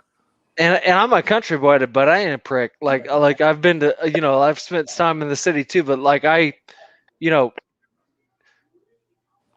am country born and bred. Like I am at my best when I'm in the middle of nowhere and there's no people around. I love that feeling, by the way. I live in the city, but I have a lot of experience because my family lives up in deep Maine. So like I'm very experienced with the woods and stuff. So I love the country, but I have a lot of experience in the city. But I can do both, kind of like a crossbreed. There you go. See, I can see you. You might make a good hillbilly. We'll have to see how it plays out. I would make a good hillbilly. Could he at least become an honorary hillbilly? I'm definitely like a city guy, but good role. Holes in my shoes. I don't shave. I'm definitely like a little bit different than I'm not a pretty boy. Is what I'm trying to say. Well, listen, you fit right in with the hillbillies because we all got holes in our shoes and don't Yeah. shave. So I'm not pretty at all. I'm a little bit pretty, but I still don't shave. Well, you know what I'm saying. Well, Like, you'll wear a suit, so I'm- that's more than I got over here. when you see a real college pretty boy, you know what it is. This Uh-oh. fight's over. Is this it? That That looks pretty deep. It's it. God damn it. Ah, lost, right? Felony lost. I'm not even at the end yet, and I already know. I mean, he just didn't look ready for this fight, man. Oh my God! You see that turnaround that he did with the legs? Yes. The leg power, waist power. Oh my God! The waist power to do that, like the hip flexor. I mean, I told you this dude's a badass. I would break my hip if I had done that move that he did to take him down there. That spinning. Yeah. That was one of the craziest things I've ever seen done in the octagon there. But what a textbook rear naked though. You know? Yeah. I'm telling you, Jason Knight is a bad dude. he made that look just simple. That guy's tough. That guy is tough, and he is a really good fighter. Yeah. We might have to get him You see how Felony just sits there though, and like, just why don't you stand up and show the guys respect, dude? Like, even when he like loses, he's still a pussy sport. I don't respect that. He's always a bad sport. Like, bro, I've seen him roll out of the ring before in the BKFC. Like, okay, like your hand's broken, but then you're like in this a couple months later. Obviously, you didn't break your hand. You know, I just think lately he's been on that gimmick too much, and I don't respect that. You know, He has, but he's being a good sport now, though. But I will say that I'm pretty sure he broke Jason Knight's nose. yeah, maybe I just don't like the way he talked to me outside in Alabama. That's you know what, but that's I mean That's that's because in a perfect world, I just pull him into a DDT and it'd be all over, you know, or I just pull him in a Batista bomb. a DDT. I love that you just said DDT. I just hit him with a DDT right there on the curb. Yes, sir. Or I just Batista bomb him. You know, I just pull him in and just say, boom. And he wouldn't get up from that, is what I'm saying. Like, so why are you running your mouth when you're 130 pounds to a guy who's 265 pounds and I'll eat you for dinner? With one hand behind my back. I mean, I could beat Felony up with one hand behind my back. I believe that you could. I'd hit him and like with my jab, I'd beat him up. So who's he even talking shit to? I'm not impressed, is what he said to me. Well, I don't give a fuck Richard said Zach is tough is tough motherfucker. I can't wait to see Felony. You know what I'm gonna say to him, bro? I'm not impressed. Just what he said to me. Yeah. I'm gonna say, hey, great fight, Charles Bennett. You did so good. I'm not. What was that? I'm not impressed. Then like, bro, that's not marketable. Now he's hugging him, but it's just, bro, you're a dap artist. You know, now he's wrestling him. That's too much. You know, that's where it becomes too much. It's like, bro, if you wrestle me like that after a fight, I'm gonna knock your head off. Actually, I'm gonna ground and pound you. I just don't like him. He makes it about him too much. And I just think Is he wearing a Trump flag right now? I think end of the day, Felony's a born prick. I believe it is. That is a Trump flag. That's a good thing, man, because Biden's a child molester. Wow. Wow. I'm not gonna comment on that. He is. He's a fucking child molesting, butt blasting, pickle smooching dap artist. I can't stand that dude. I am not going to make a political comment. Yeah, no, I don't really care if anybody does. That's my opinion. Everybody's entitled to theirs, but fuck everybody else's opinion. Isn't that the beautiful thing about being an American? America, yes, sir. And at the end of the day, I'm proud to be an American, regardless of who our president is. But I can't stand Biden's face, and I guarantee you, that guy can't even walk down a flight of stairs. Congratulations, America. I'm proud of you because you put a lifelong stutterer in office. That's fucked. You know, Listen. You made us look like as a country, like we shit our britches. And I am not going to comment on anything political. On that note, Yeah. No, Trump, baby. Trump train coming. Woo, woo. I don't share my everybody political knows. views publicly. Everybody knows that I do. I won't give my fight predictions, sir, but I will share my public political opinion. Cheers. I think Trump's a fucking man. That's my savior right there. I got a Trump shrine. Okay? I got a Trump shrine. Well, listen, Zach, you and I can have a political conversation off the air. No, I don't even want to do that. We all I'll just tell you right now that Biden touches children, he sniffs them too, and that's why I don't want to. It's not even about Trump being that great. It's really not even about him being that great. It's more about the fact that Biden is hurting our children, and that's all I gotta say about that. I'm not going to comment at all. This may have been the most beautiful event I've ever seen. The biggest and best event ever. Everyone knows it. I've been told this is the best event ever. Yes. You know what it is? Trump's got a donkey dick. What it is, and Biden's taking it. You know what I mean? Oh my God. All right. Well, hey, to all of our viewers, thank you guys so much. Monica, thank you for tuning in, and Richard and Howie and everybody that's been active in the chat. Thank you guys so much. It really is a blessing, and it's been so much fun. And Monica, I look forward to your donation to Britain's Battle, because that means so much to them. And and I can't wait to taste that good German wine when you buy me a drink. So love y'all. And this has been fun, and this has been a really cool event. I've really enjoyed it. So, Gentlemen, thank you so much. I'm gonna go hop on my wife. I appreciate your time. go hop on her. Go get it, bro. Everybody have a good night. All right. Thank you guys so much.